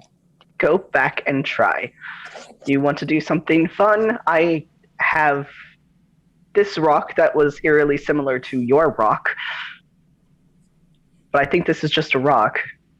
But we could go try. It's not just a rock; it's a boulder. Let's go bring the boulder. boulder. All right, let's go. Let's hurry our way back. Okay, so we take the zoomies back. Okay, you have Just marked. Backtrack. running. Maz thinks this is dumb, but he's gonna go along with it. You marked your way, so you kind of find your way back through the labyrinth No, pretty easily. we sprint. Yeah. And you get there, and you open the Like door. a cat and at 3 a.m. Zoomies through this place. Yeah. The walls are charred and cracked, save for a small patch near the south door. As you survey the room, a pile of rubble begins to shift again, and a smooth, grayish hand emerges from the debris. Gonna slowly go over and put my rock in the hand. For a moment, nothing happens, but as you place the hilt of the rock sword into the hand, it does begin to firmly grasp it. I'm gonna back the frick up. I'm like at the door, poking my head in just a little bit. And I would like to say, "You got this," and give Bardic inspiration. Okay. Yeah, Maz was also poking his head above the bird head, like. Click is not very tall. How tall is Click? I never even said how tall Click is. I imagine Click is like 5 foot. Okay. Little bird. Maz is around 6, so it's like head. Marcus comes and pokes his head above both of your heads. As you're all witnessing this from the distance, the rock begins to kind of like mutate and shift, and you see a beautiful long sword emerge from the rock as the rock kind of like shakes and shimmers and crackles off, and the hand kind of takes on a flesh tone instead of the earthen tone, and is now just holding this sword. And I need you, Lance, to call odd or even. Oh no. Roll it. Yeah, I'm gonna roll it. Let's see. Let's do odds. Odds? Okay. This was the dice's Odd. decision, not mine. It is in fact odd. So, you hear in your head, "You have freed me and I am yours."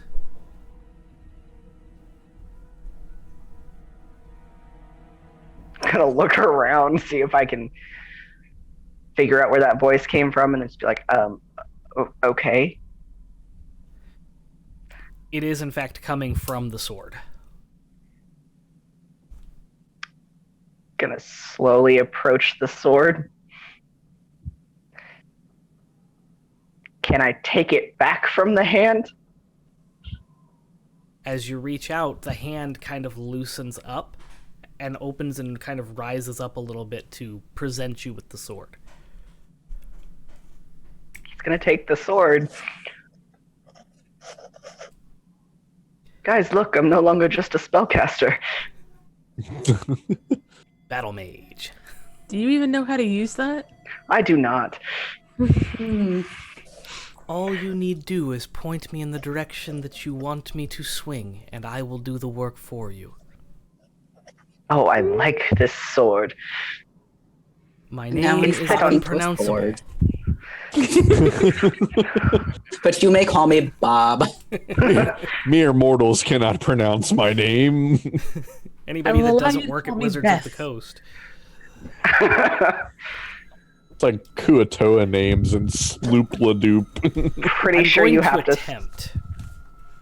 And then you can come up with a nickname. Okay. My name is Analethea. It's not how it looks like it's supposed to be spelled, but that's the best you're gonna get, so. Shalama Lama? Yeah, Analethea.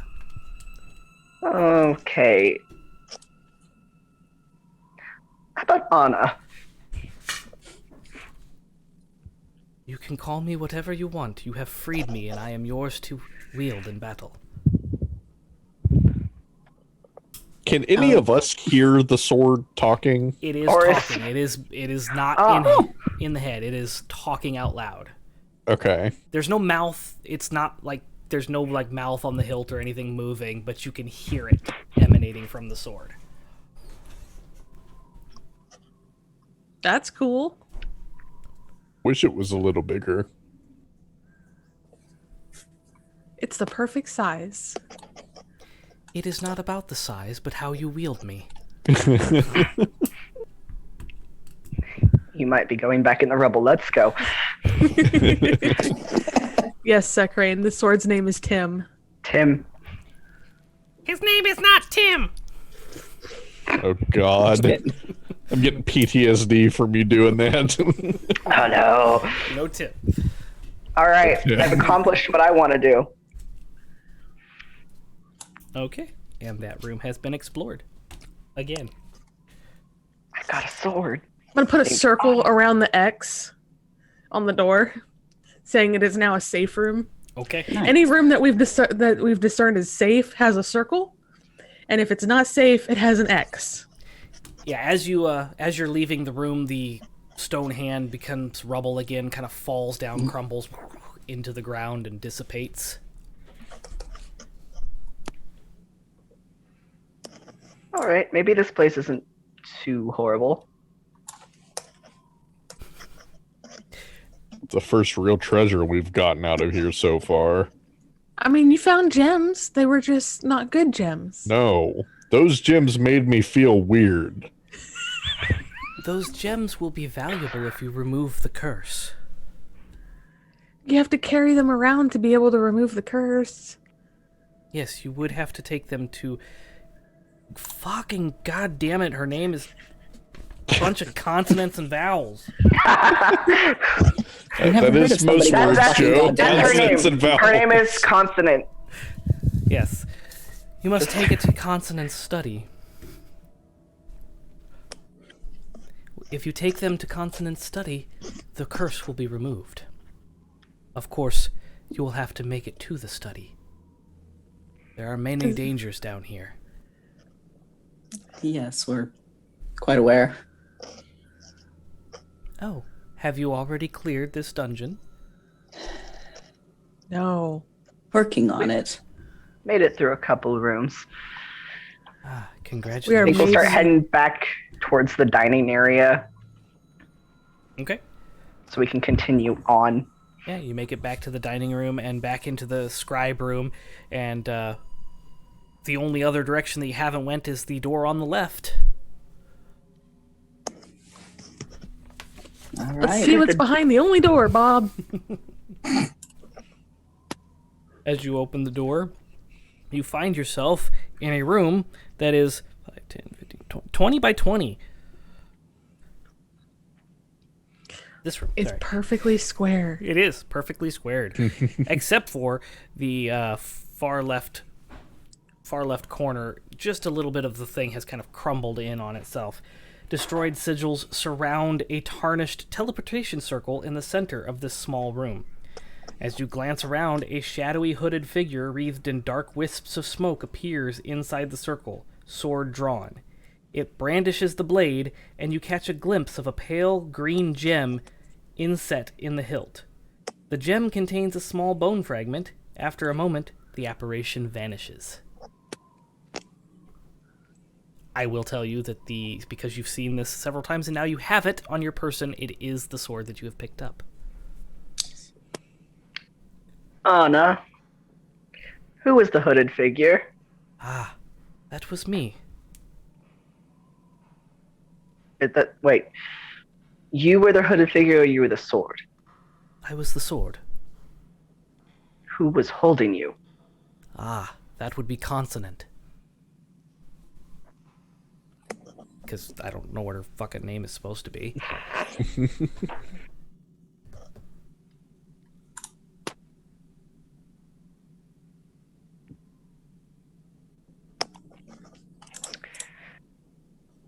The figure's gone now, right? The figure has disappeared inside the teleportation circle. You can see that there is another door to your right and another door directly across from you. I'd like to investigate the transportation circle. Okay, you can make an Arcana check.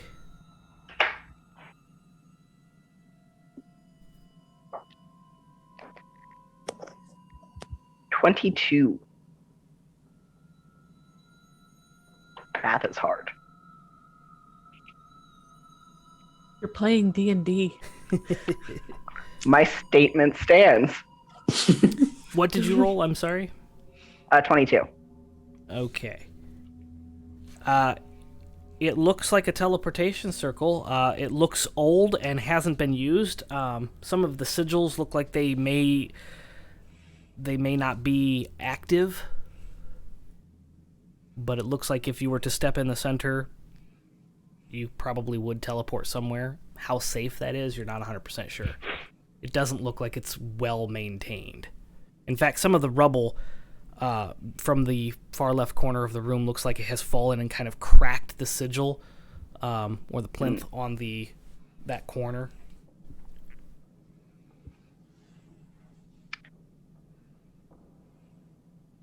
Well, this thing could still work if we wanted to try it, or we could go through the door.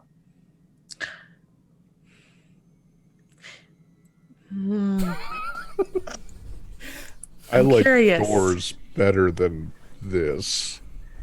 I'm really curious, but let's do the doors first. Well, we can always come back. Yeah. Unless one of the doors kills us. Let's go. Which door are you going through, Click? The one straight across or the one to your right? To the right. Okay. I'm gonna open it and poke my head in with my lantern. Just like holding it up. Oh, well, you'll be happy about this one. Because as you open it up, only a few bookcases still stand in this library, rife with ancient writings, caked in dust. Across the room, on a table, sits a thin wooden creature, missing its legs. A carved walrus mustache adorns its pointed face. I'm gonna check out the books. Imagine this is like Yeah. Christmas for the 3 knowledge seekers. They just all split. Like, There's a bookshelf for each of us. Whoosh. I need you all to roll me an investigation check. Barbarian, are you looking at books too? Marcus just sighs and takes his greatsword and then rests his head on the pommel of it, just watching them flip from bookcase to bookcase. now, children, we don't have all day. Come on. As you're doing that, Marcus, you notice that this thin creature without legs is sitting on this table, begins to cough, revealing that it is alive. What was your investigation rolls? 19. 19, okay. 7. 15. 15, okay. So, Lance, Kaz, you find that there is most of the books in the room are kind of destroyed by time, ravaged and destroyed by time, but there is a single spell book containing the following spells: Alarm, Charm Person, Sleep, Unseen Servant, Crown of Madness, Hold Person, Suggestion, Catnap, Clairvoyance, Charm Monster, and Confusion. That was There's a a lot. spell called Catnap. There is a spell called Catnap. This is a 5e module, so that might have been Unearthed Arcana. I don't know. I don't remember Catnap. No, it's a Xanathar's Guide to Everything spell. Oh, there you go. I think that would only work on tabaxis, right? Up to 3 willing creatures of your choice fall unconscious for 10 minutes. The target gains the benefit of a short rest. Cool. I just wanted to know what that did. Yeah. Awesome. Wait. Do we hear the coughing? You guys are kind of rustling through books. It's not apparent Okay. to you guys, but Marcus does hear that. Yeah, Marcus is going to. Oh, hello there. Hi. Snap my head towards the high. Yes, as you turn, you all see this very, very thin, almost emaciated creature kind of just sitting on there. No legs, just kind of stuck on the table.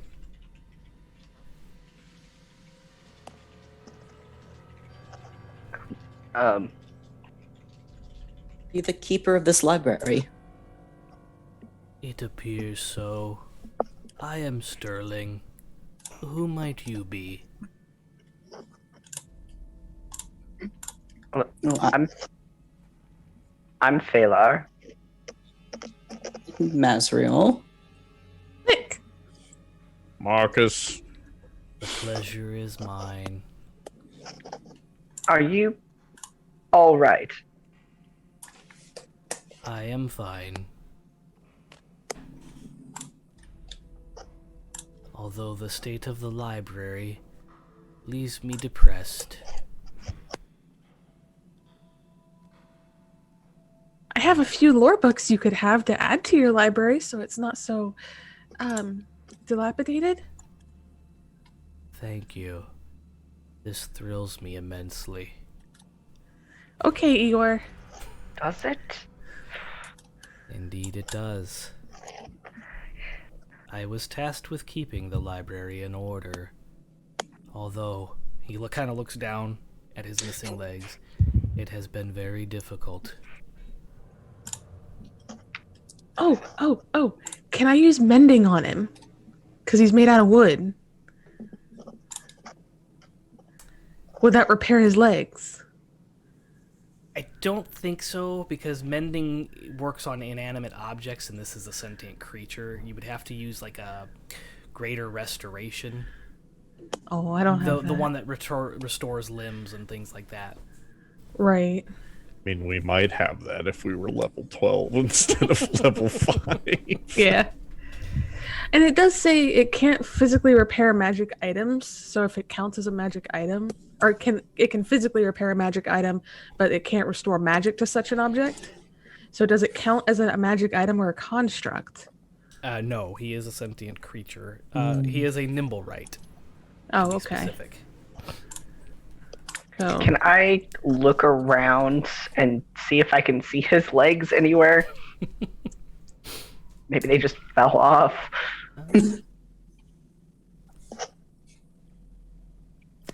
They are not in here, so I won't even let you roll on that. Sorry. Okay, It that's says fine. specifically that they are not in this room. Are your legs somewhere down here? Probably not any longer. They have probably long since decayed. now I'm sad. I have resigned myself to my reality. Is there anything we could do to make your reality a little more bearable? We could clean up the library a bit. That would be great. I would like Or to start. perhaps when we leave this place, we could take you with us. And the books that are still good, and then we could bring you to a library where there's good books, and then you could be a keeper there. Maybe somebody can help fix you. I have long imagined traveling the world and leaving this place, but I have been tasked with keeping the library in order. It's not in order, though. He looks down. I know.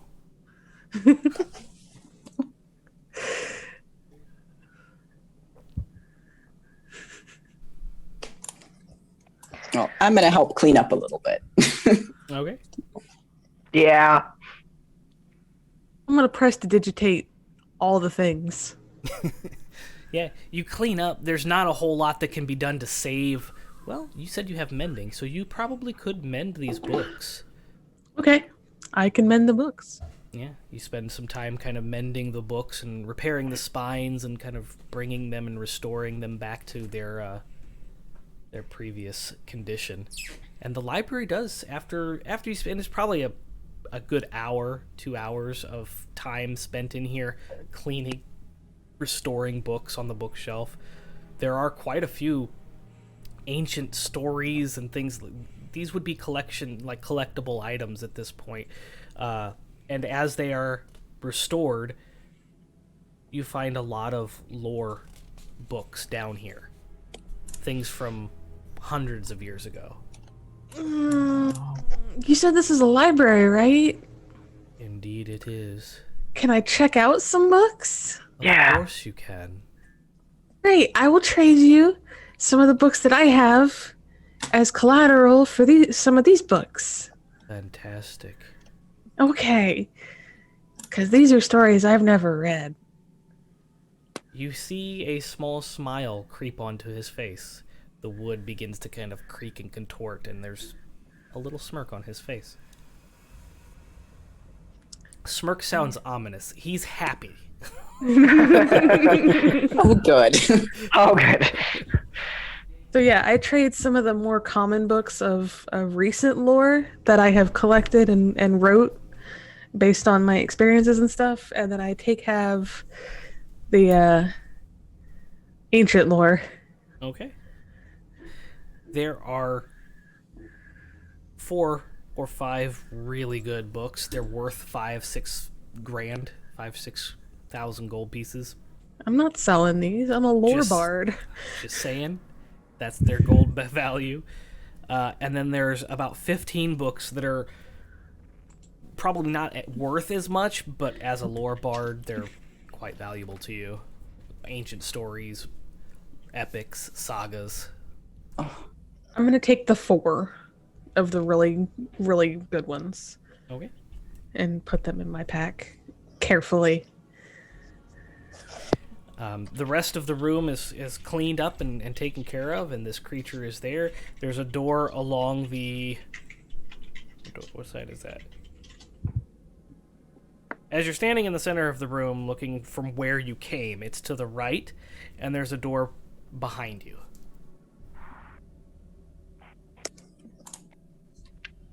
So there's 3 doors total. The door you came in, the door to the right, and the door behind you.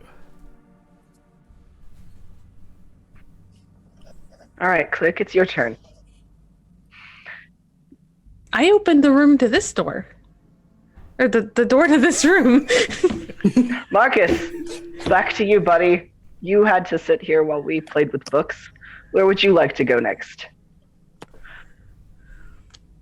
Marcus is going to shrug and just walk to whatever door is closest to him. Other than the one that we came in, obviously. Okay. So that's the door on the right, as you, because that's, your little buddy is kind of on the table, and then the door right there to the right. So you open the door, and there's a long hallway leading to another room, and you can see this golden light kind of emanating from the room.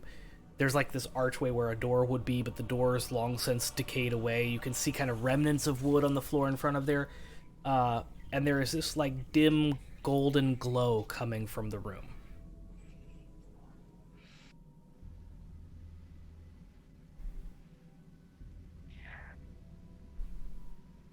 I'm going to poke my head into the room. As you poke your head into the room, it is a large, cavernous room, 120 feet by 120 feet, and it is filled from the floor. You get about 5-10 feet into the room, and then there's this mound of gold coins and gems scattered everywhere. It does feel a bit hotter in this room.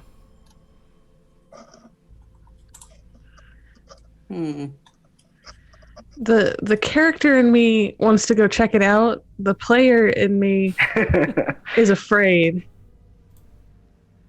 Is very afraid. Look, Marcus, a room you like. Marcus is looking around, nodding approvingly. Joseph, Yes. can we take a break? I have to pee. Absolutely. Bio break. As you're looking at this Yeah. golden horde, we'll take a break and we'll be right back to find out what they do. Don't go anywhere. We'll be back in 5.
Welcome back. Thank you for waiting. We are ready to go into this room.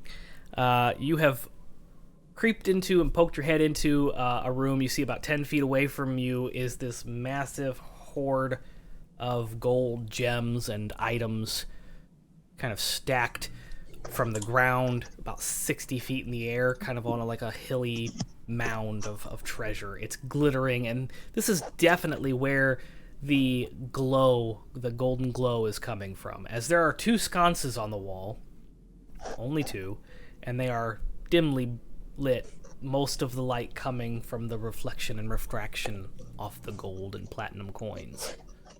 You know how kids see big piles of leaves? Oh no. Oh. Marcus is just gonna run into the room and just I'm gonna try and grab his arm as he runs. He's way too excited. As you reach out to grab, he just kind of brushed by his skin as he's running, and he jumps, and everyone... No. He smacks into the gold, and it clatters and Ow. clinks. Clink, clink, clink, clink. And the mound begins to move. I knew it was gonna happen, but I had to do it. Everyone roll initiative as an ethereal blue glow of this decrepit zombie dragon rises up, causing the coins and the pearls and everything to kind of clatter down to the ground. I'm too squishy for these shenanigans. Click. What did you roll? For initiative, 18. All right. First good initiative of the night, guys. I'm so ready to die. Maz? Nat 1. Maz is pressed up against the wall Marcus? 15. And Phalar? 19. Oh, you guys are so lucky. Other than Maz, who rolled the nat 1, this ghost dragon has rolled a 5. So, Phalar, you are up first. There's a ghost dragon emerging from the hoard of treasure. What would you like to do? I would like to do cast Witch Bolt at 3rd level.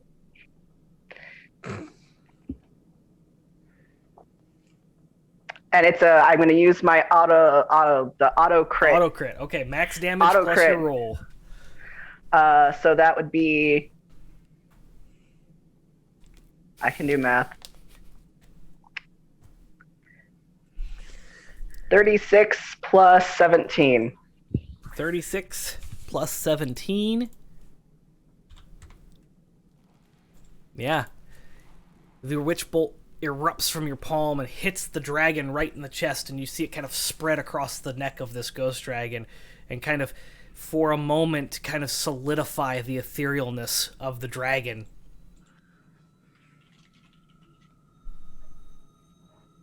And then I'm going to move back towards the entrance.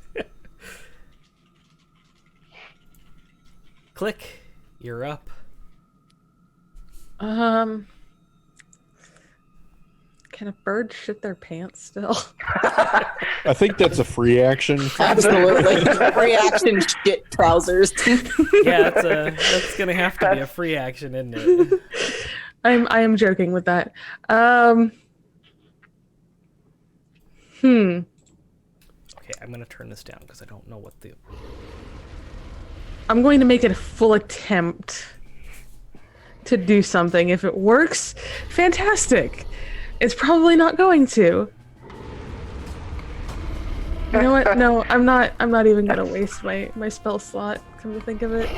That's the worst noise ever. Yeah. This thing probably has a ton of hit points. Gonna die. I have been given a disadvantage. That's good. Thank you, Dragon Bait. Thank you, Dragon. Dragon is just gonna get us through this.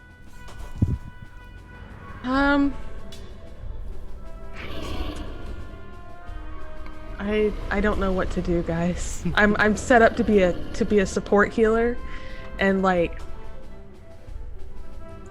I guess Can I'm hold an gonna action mock to it. heal. Okay. I'm gonna mock it. I thought dragons were supposed to be solid creatures. You're looking a little fadey. Okay. It's what save is that? Wisdom? Yeah. Oh, it rolled low. That's an 11. Cool. 8 damage. And disadvantage on its roll. Okay, I have a disadvantage from dragon, and it has disadvantage. Okay, cool. Also, you said this cavern is pretty big. Oh yeah, it's like 120 feet by 60 feet. And by how tall? Oh, the ceilings are like 50 feet tall. Cool. I'm gonna fly 30 feet up. Okay. You're an Eric Cocker. I forgot you could do that. Because we've been in a cellar this whole time. So yeah, you fly 30 feet up, and you see it kind of flinch, and it looks at you stunned for a second, like, what? I confused it. And Marcus, as you slide down the horde that you had landed in, and it rises up above you, its left foot right in front of you. What are you going to do? I'm angry that my treasure hoard is full of dragon. Didn't have that I'm green going center. to rage, and this time I'm going to remember to roll on my wild magic table to determine what happens. I have advantage on my next attack roll. Yay! Oh yeah. Our next roll. I rolled You and 5. Sigma. That is whenever a creature hits me with an attack roll before my rage ends, it takes 1d6 force damage as magic lashes out in retribution. Okay, don't forget to do that. Yeah, I will not forget to do that. And I'm going to attack the foot with my greatsword. Okay. Swing your greatsword at the giant ghost dragon. Oof. That first one. Actually, you know what? I'm going to recklessly attack. Okay. Well, you have You advantage have on advantage your roll. from dragon as well. Oh. Yeah, from Well, then I won't recklessly attack. Okay. and Secrane. So my first one's a 27 to hit. Nice. What'd you say, 27? 27. Yeah, that'll hit. And that's going to be a total of 12 slashing damage, sorry. Next And that's one, with your rage? Or are you adding... That's with my rage Okay. bonus, yes. Next one's a 21 to hit. 21's gonna hit. And that one is going to be 12 damage. 12 damage. Mm-hmm. You flick your greatsword, swing it with all your might, and you kind of glance across the dragon's scales. And then you kind of like poke up one of the scales, and it looks down at you as if it stepped on a Lego. Hey, I'll take that amount of damage. Legos hurt like a son of a bitch. And unfortunately, it is its turn.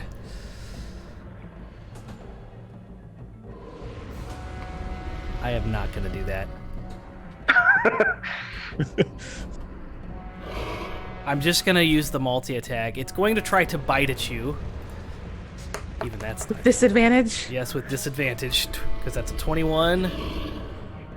And the second roll... Oh, is a 30, so we're going to take the 21 to hit. Yeah, that hits. Oh god, that's so many dice! Luckily, there were a lot of ones in there. So that's 17 as it bites down at you. What type of damage is that? It's just piercing. Piercing? So, okay, I have resistance to that, so... Okay, you are resistant to piercing, so you have that. So you take 8. Okay. There's a lot of ones in there. You got lucky on that roll. Yeah. And then it tries to, the multi-attack, it tries to claw at Click.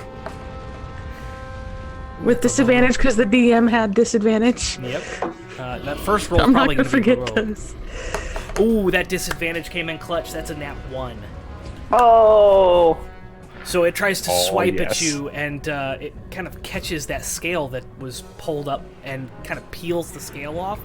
So mid-swipe, it's like, and pulls back and kind of like shakes its claw, missing you.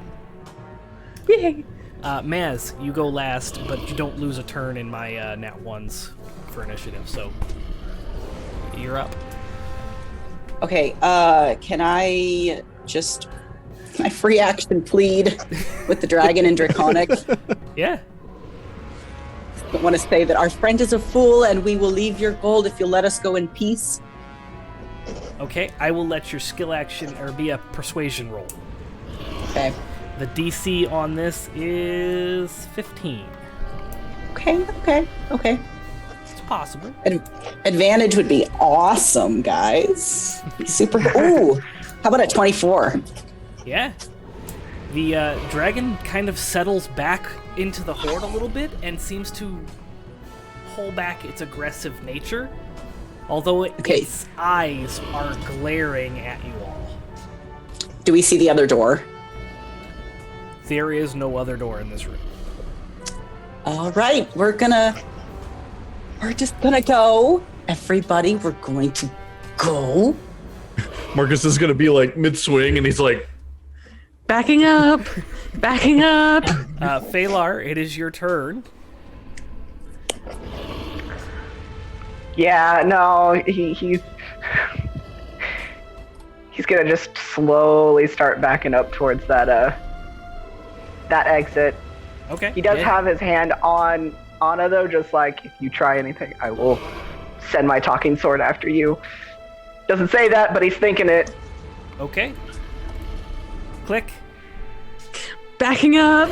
Okay. So you back down the hallway backing up. into the library. Marcus, what are you doing? You're alone, man. snarl, and slowly back towards the door. You're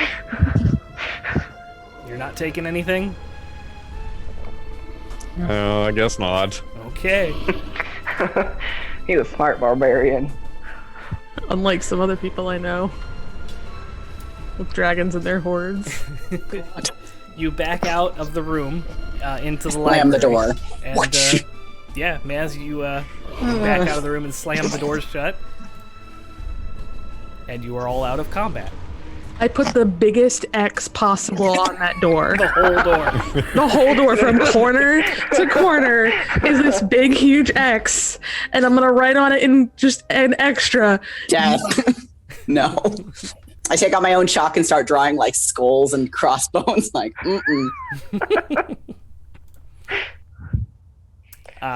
Dargan says no. So you are all aware. That is a ghost dragon out of Fizbin's. It's a Sihar 17 creature with 320 worse. points. Worse than I thought. Oh god. You had dropped it down to 239. Jesus. Yay. I have 32 hit points that are very precious to me. Let's not. I only hit it one with breath 8. attack would have wiped us out. And I will let you know, because it doesn't really specify and you weren't in the room to kind of figure this out because the dragon kind of popped up. It does specify that when you beat the conditions of the module, the ghosts of the area are released. So you can still go back to that room and get treasure. I'm only specifying that because it's not really clear unless you figure that out in a room. And Okay. it's an impressive room. So, you've backed into the library.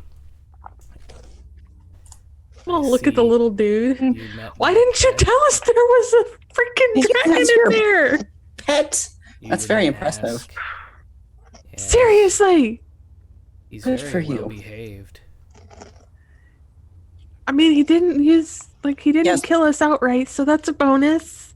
We lived. Yeah. What's behind door number 2? That way is room number 9, and room number 9 is the enchanting room. That's Is there anything in promising. it that's going to immediately try to kill us? Probably. Okay. Is it a dragon? No. All right, let's go to that room. Marcus, you go first. I got your back. Bardic inspiration. Should we let Marcus go first?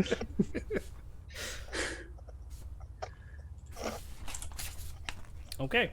So you go back, you trace your steps back, you go through the teleportation room that leads to the other door that you haven't went through. You open the door, and it leads into a room that is 40 by 60, and a plethora of weapons and items are strewn about this room. Shelves hold an assortment of materials likely used for enchanting these items. On the workbench sit 2 unique objects, and an impressive suit of armor resides in the corner of the room. I'd like to investigate the objects on the workbench. Roll a investigation check. Are you just looking at them, or are you picking them up and looking at them? I'm going to inspect with my eyes first and not my hands. Look, but don't touch. I'm gonna go check out the suit of armor. See if That is it's Go for it. enchanted evil. Hey, thank you for those bits. That is a 23. Okay, 23 for the inspection. And you're checking out the armor, and you said you wanted to see if it's magical. Roll Arcana. As you're looking at the items, they definitely look like they are pre-enchantment items on the workbench.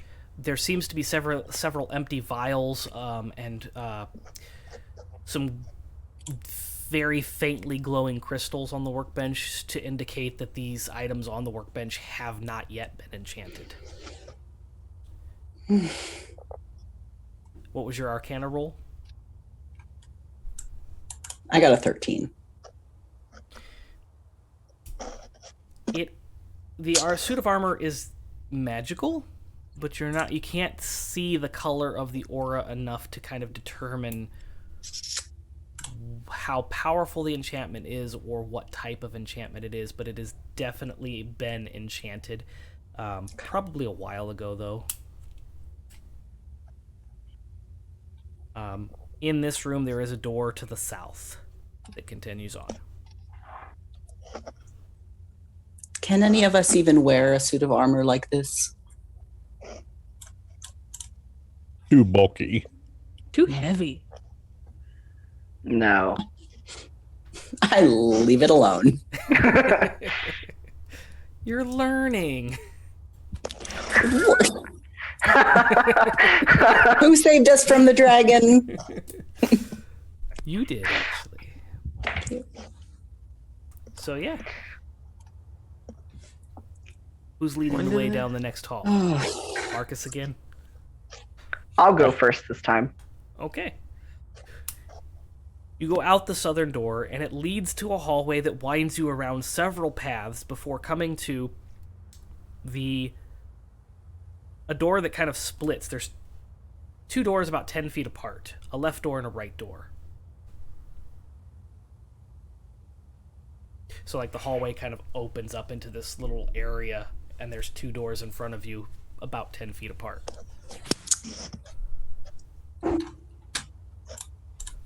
Anna, which door should we pick?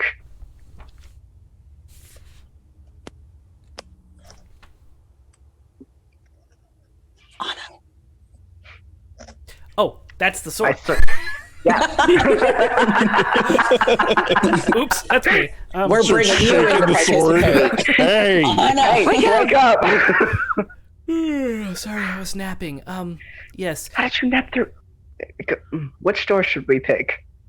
Oh, both doors lead into the bone claw lair.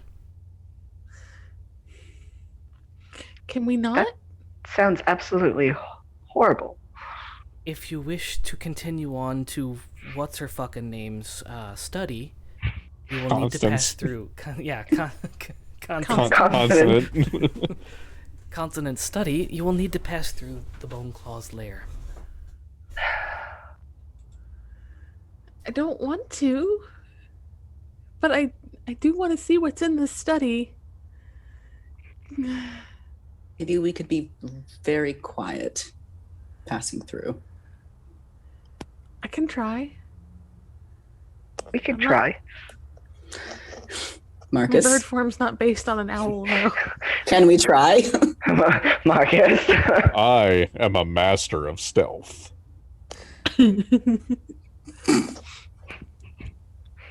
We're gonna try to stealthily go through these doors. Okay. I'm going to have you roll a joint stealth roll. The DC is Oh my 40, but we're gosh. combining everyone's roll. I rolled a was so- 9. 15. That was so close to a nat one. I'm so Alright. glad it rolled onto the 19. 23. 15. Was that enough? 23, 21. 15. And we got something. Hey, thanks for the bits, Kikar. Thanks, Keek. Okay, so it was 23, 15, what and what? 21. 9. Oh, yeah. 15, Yeah. 18, carry the 1, 2, 4. Oh, yeah, you definitely got it. So you open up the door and you sneak in.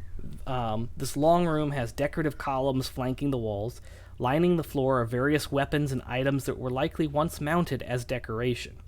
The room is lit by several candles recessed between the pillars. Toward the back of the room lurks a hulking undead creature. Its flesh is rotten and bones protrude at odd angles.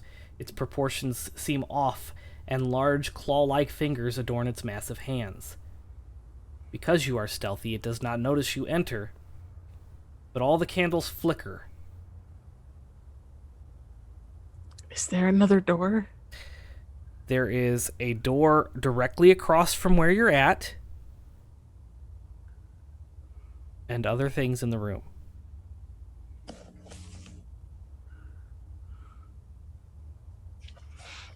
So we have to go across its field of vision, basically. The only door that you can see is directly across from you, or, oh, I missed the second door, a door to the south.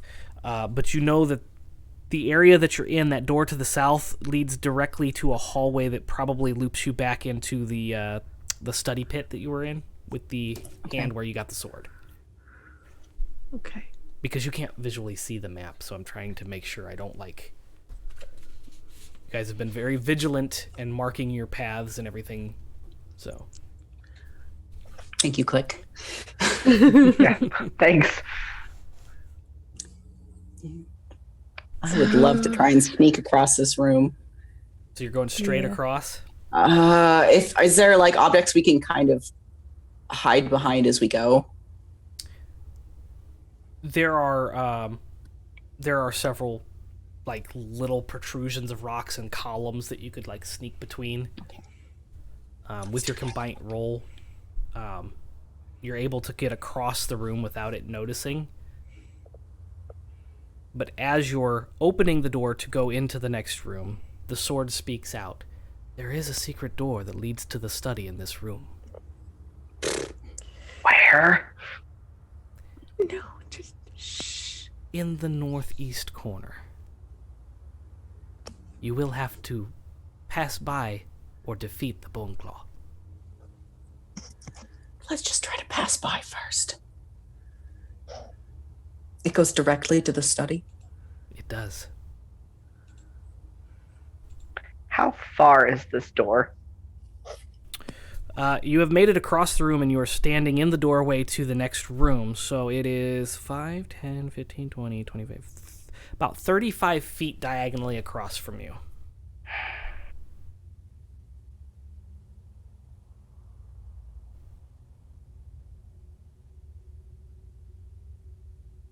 He's gonna look at the group like, what do you want to do? I just want to kill it. No, we're not just killing it. It'll kill us first. I'm gonna try to be stealthy and go past it. Okay. If you're all trying to sneak past it, roll a stealth. Is it? Can I prepare action? Or Prepare an action in case the stealth roll goes bad. yeah. I will If let it you starts each to- kind of prepare a surprise round because you see it before it sees you.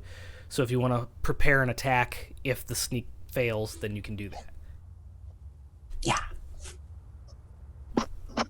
I am plotting in my head what to say to it. Okay. What were your stealth rolls? Oh, we got this. Nat 20 for 24. 21. Yep. 18. Yes. Unless Dirty 20. Okay, I was gonna say unless you nat 1, you're not screwing this up. You very stealthily and sneakily make your way across, kind of timing the columns and the flickering of the shadows to kind of blend in as best as you can towards the northeast corner. And you see there's an emblem kind of engraved and embossed onto the wall. It's very obviously a button to push to open a secret panel. I'm gonna tentatively push it and hope that it's not a stone on stone loud obnoxious sound. You push it, and there is a quick and subtle, and then the wall is very loose, and it kind of just slides very quietly. Yay! The bone claw does kind of shudder and look quickly towards the sound. But The you, frantic, stealthy Go, running go. into that room. Like pushing each other into the room. Just pile in. On top of the bird, because the bird went first. It's just like, ow, get off me. Sorry. So as you follow the secret hallway, it kind of wraps around and leads directly into the study of consonant. Frickin' names. And arcane scribblings adorn this magnificent study from ceiling to floor. 2 large cages on the east wall each hold massive bones of unknown creatures. Workbenches, cabinets, and shelves are full of a myriad of magical ingredients and items. As you glance around the room, you notice a faint shimmering. A woman clad in rotting flesh and tattered robes appears, with chunks of her body still translucent and shimmering. She screams, "This ends now!" as the skeletal remains in the cages begin to animate. Everyone, roll initiative. Boss fight. Dun dun dun. We gonna die. Anna, Oh my- talk to your woman.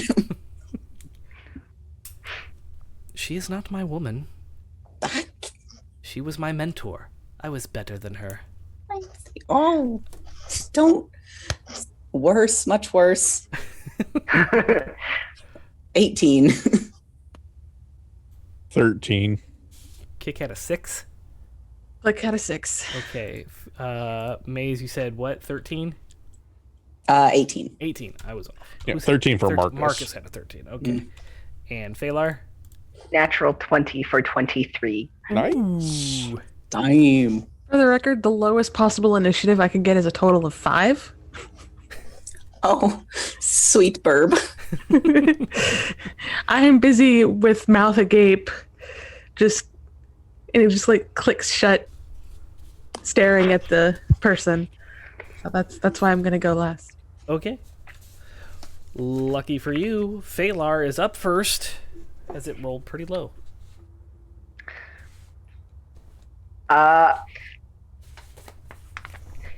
He's just gonna say, Anna, attack it, please. Anna kind of pops loose from the scabbard, and you feel a compulsion to reach across and grab the sword and swing it out, and you feel pulled towards the creature. Terrifying. I am gonna have you roll an attack though, and your modifier for this sword is a. Give me a second. I have the stat sheet. It is a +6 to hit. Nice. My friends, that is another natural 20. Max damage plus your roll. Please roll me a d12. And then add your strength modifier, if you have one. Okay. You find my D12. There it is. You did not anticipate having to use this. It's fine. I did not. That would be 21 in total. Okay. That is 21.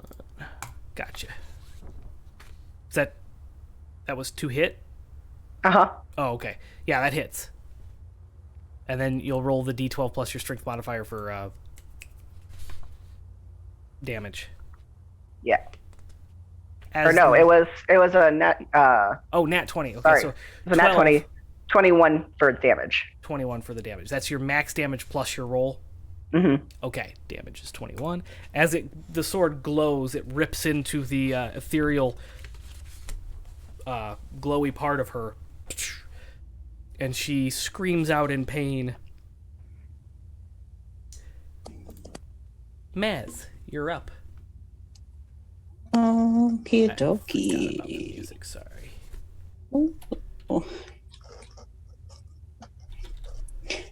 I'm gonna try out one of these scrolls and magic missile Nice. this lady. It's gonna be 4, 6. 11 damage. 11 damage, alright. The magic missile finds its target and explodes. You see the glimmering shimmer of the ethereal parts of her flesh kind of flicker as it burns some of the actual flesh away. Marcus. Going to get angry for the last time. And then I'm going to run up and try to hit with my greatsword. Remember, you still have Bardic Inspiration as a D8. Oh, Is a D8. Yeah. 17 to hit on the first one. 17 connects. Okay. That's going to be max damage. A total of 17 or 19 slashing damage. 19 slashing damage. Nice. Mm-hmm. And the next one is a natural 20. Ooh, max damage plus your roll. Yeah. Congratulations Nice. on those nat 20s. So that's going to be... Okay, D&D Beyond auto-rolled my damage for me. Hold on. So it's going to be 3 and 2. So 12... 17. That's a total of 24 damage, I believe. 24 damage. Nice. Cool. Yeah, you slice right into her. Cleaving flesh away, revealing more etherealness. She screeches in pain. I'm going to yell, "Piss off, ghost!"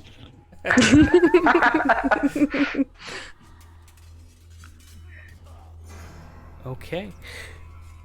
She gets angered by your comment and raises her finger and points at everyone, and everyone in the room needs to make a Constitution saving throw. DC Remember, 2 of 18. you still have Bardic Inspiration. Oh, 18. 23. 25.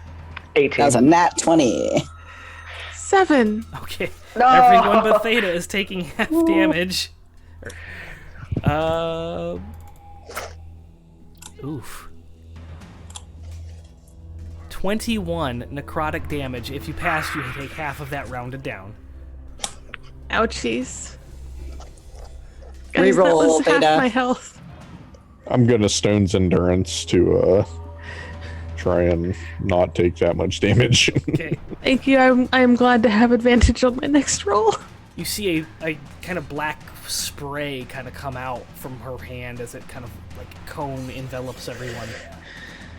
She says, "Die." How much was it halved? I'm sorry. 10. 10. 10. Fine. I maxed my Stone Endurance roll, so I take no damage from it. Yes. Click. You are up. You know, that really hurt, but the ghost at the beginning of the thing with a wisp, that was scarier than you. DC 16. Okay. Is Wisdom that save. wisdom? Okay. How wise is it? 16 plus 2. Aw, that's an so 18. she just stares at me blankly. I have a disadvantage though. Noise. 4 plus 2, 6. Yay! So Yeah. it's gonna have disadvantage, and it takes 5 psychic damage. Sweet. Also, I'm not sure how old that message is. Theta, you have advantage. Yeah, on my next one. I did see the disadvantage. I did not see the one above that. Hey, that's you. You cheated. It's not cheating. It's strategic. It's pay to win. Yep. Hey guys, who do you think did the fireball earlier? Oh yeah. For the kids. Phalar, you're For the up. What kids. are you doing? That's a good question. I think I'm going to. Let's see. How close am I right now to her?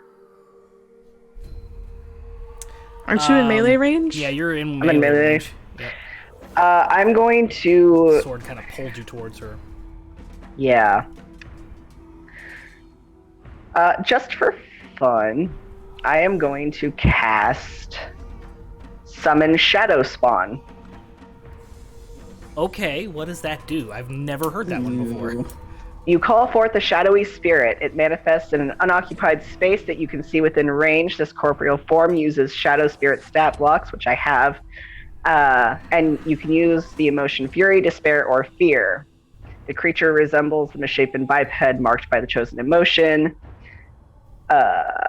Disappears when drops to hit 0 HP. It is an ally to you and your companions. In combat, the creature shares your initiative count, but it takes its turn immediately after yours and obeys your verbal commands. No action required.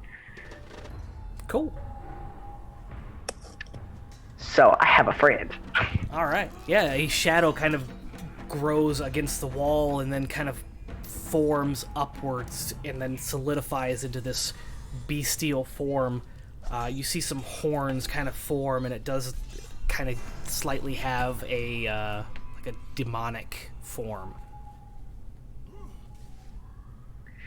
And it's going to take 2 actions. The first one is going to be Dreadful Scream at the creatures. So they need to make a wisdom saving throw. Okay. 15 plus 2 is 17. That is fine. And then it's going to make a Chilling Rend. So that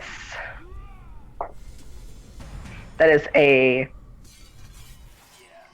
25 to hit. 25 is going to hit, yep. And that is max damage for 15 points of cold damage. Nice. You see the frost and the kind of flakes expand, and then the skin that was there, the flesh and stuff kind of cracks and peels and falls to the floor, revealing even more etherealness beneath the flesh. And she screeches in pain yet again. That brings us to Maz. Okie dokie. I would like to cast Shatter. It's a 16 con. Con save. Yeah. 11 plus 2 is 13. Not gonna work. Oh, it's 18 damage. 18. Damage. As the flesh begins to kind of vibrate from the shatter, you see it kind of fall.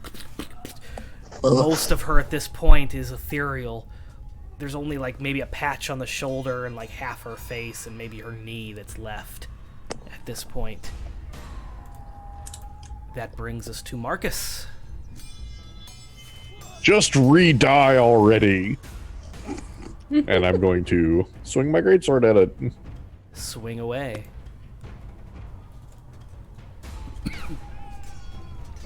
I'm going to use my bardic inspiration. What is the It's a D8. D8? Okay. Ooh, so that's a total of 23 to hit And for that's the gonna first hit. one. Okay. I'll go ahead and roll my second attack. 17 to hit on the second one. A 17 hits. Okay, so the first one is a total of 14 slashing damage, and the second attack is a total of 15 slashing damage. Okay.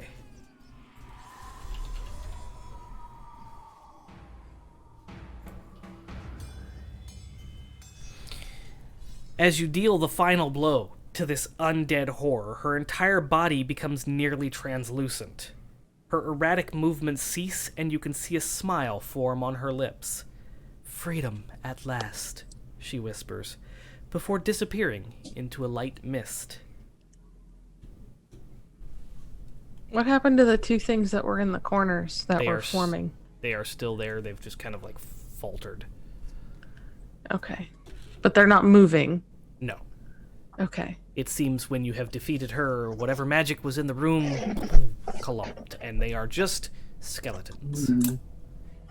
It took 2 rounds for them to fully form.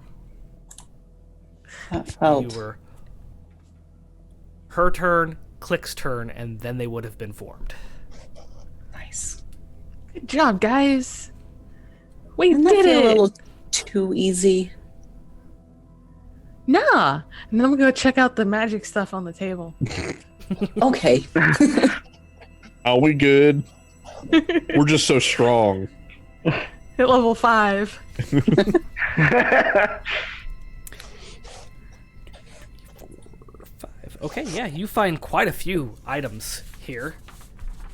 You find a compass of magic item detection. It's a wondrous item that requires attunement, but this brass compass has ornate carvings across the casing, and as an action you can speak the command word to have this compass point in the direction of the nearest magic item. The compass itself is also a magic item, but it doesn't spin in circles. But if you're wearing magic items, it would just point to you all the time. Indeed, that would be a downfall. You find a painting in the corner. The gorgeous painting depicts a serene valley full of trees and hills. The painting changes color. I'm not making you identify these because I don't think... Does anybody have identify? I didn't. I could if I leveled up. No one donated for the level. Sorry.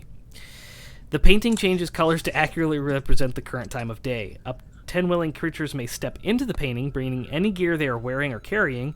Creatures hostile to those inside the painting are unable to enter. The painting expels occupants after 10 hours to the nearest open space. That's pretty interesting. Lessons from Karsus. Tattered leather-bound tome is filled with arcane formulas and incoherent notes. If you can attune to the item, you can use it as a spell book and an arcane focus. It has 10 charges. As a bonus action, you can expend any number of charges and regain a spell slot equal to the number of charges used. It regains 1d4 charges at dawn each day. Wow.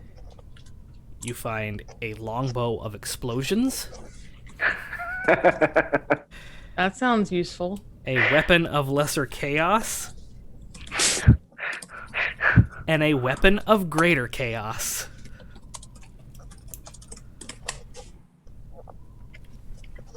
I'm not touching the chaos weapons, and I don't think that we should take them. Why? Nothing good comes from chaos. Oh, We just had a lot of chaos. We are chaotic in nature. Speak for yourself. I speak for me and him and him. Looks offended. Well, someone has to keep this party in order.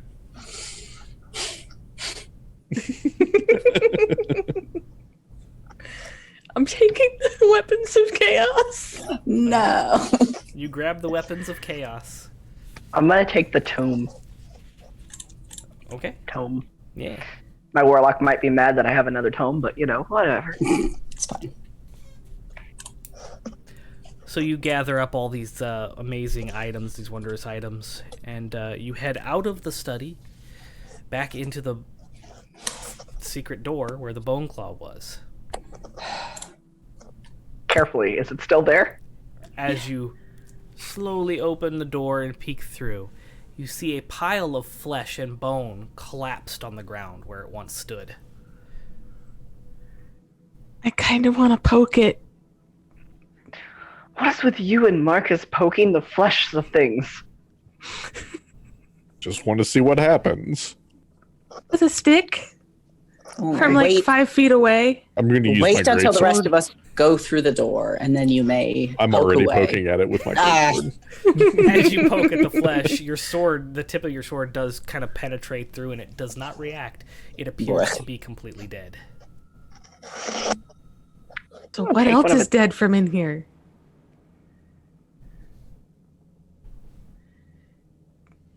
We should go check the dragon again. Eeny, meeny, miny, mo, please roll me a d4 theta. Okay. 3. Okay. Noted. I'm nervous.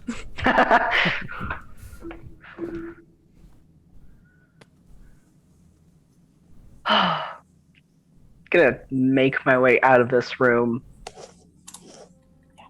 Yeah. Gonna leave this room. I want to go actually see if the little Spriggan thing is still alive. Yeah, the librarian. Yeah. So you head back towards the library, and again, you've marked your way through this labyrinth, so you kind of find your way back pretty easily. You wander through the enchanting room and to the teleportation room and head south into the library. And upon the desk in the corner, he is slumped over, motionless. Oh. Now I'm sad, and I'm gonna take my books back. I'm sad, but I'm taking my books. Loot the body. Yeah, you take your books back, and it does not move. You are now standing next to the door that leads to the Horde. Gonna hold open the door for Marcus. I'm I'm gonna run in and try to pile into the gold again.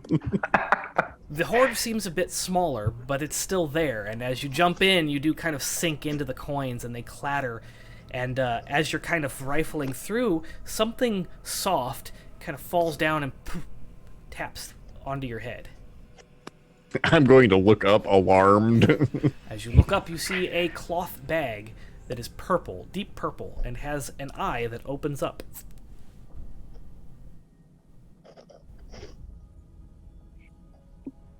Hi there. Hi. Oh,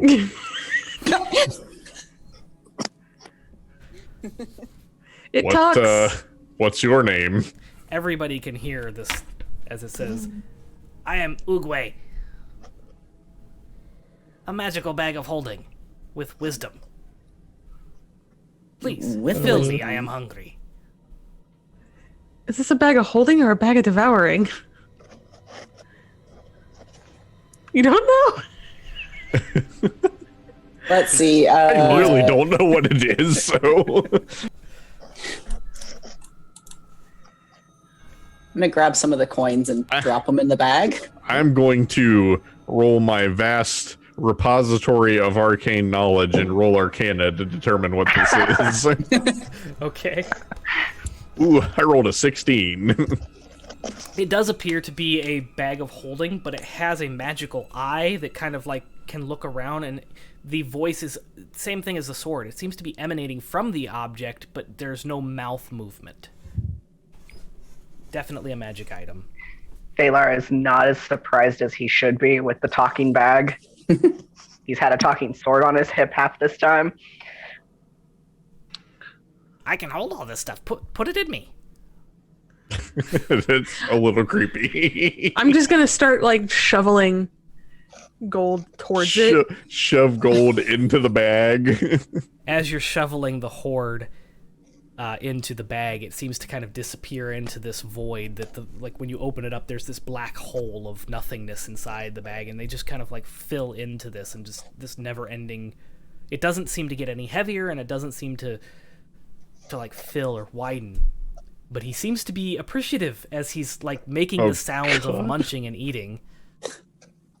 Can we- nom nom nom nom nom nom nom nom. Can I try to mage hand reach into him and like grab stuff out again? Is that Yeah, you can cast Mage Hand, and as you're trying to grab out the coins, they appear in the Mage Hand and pull right out. okay? I put him back in. You tease. Oh God. I never.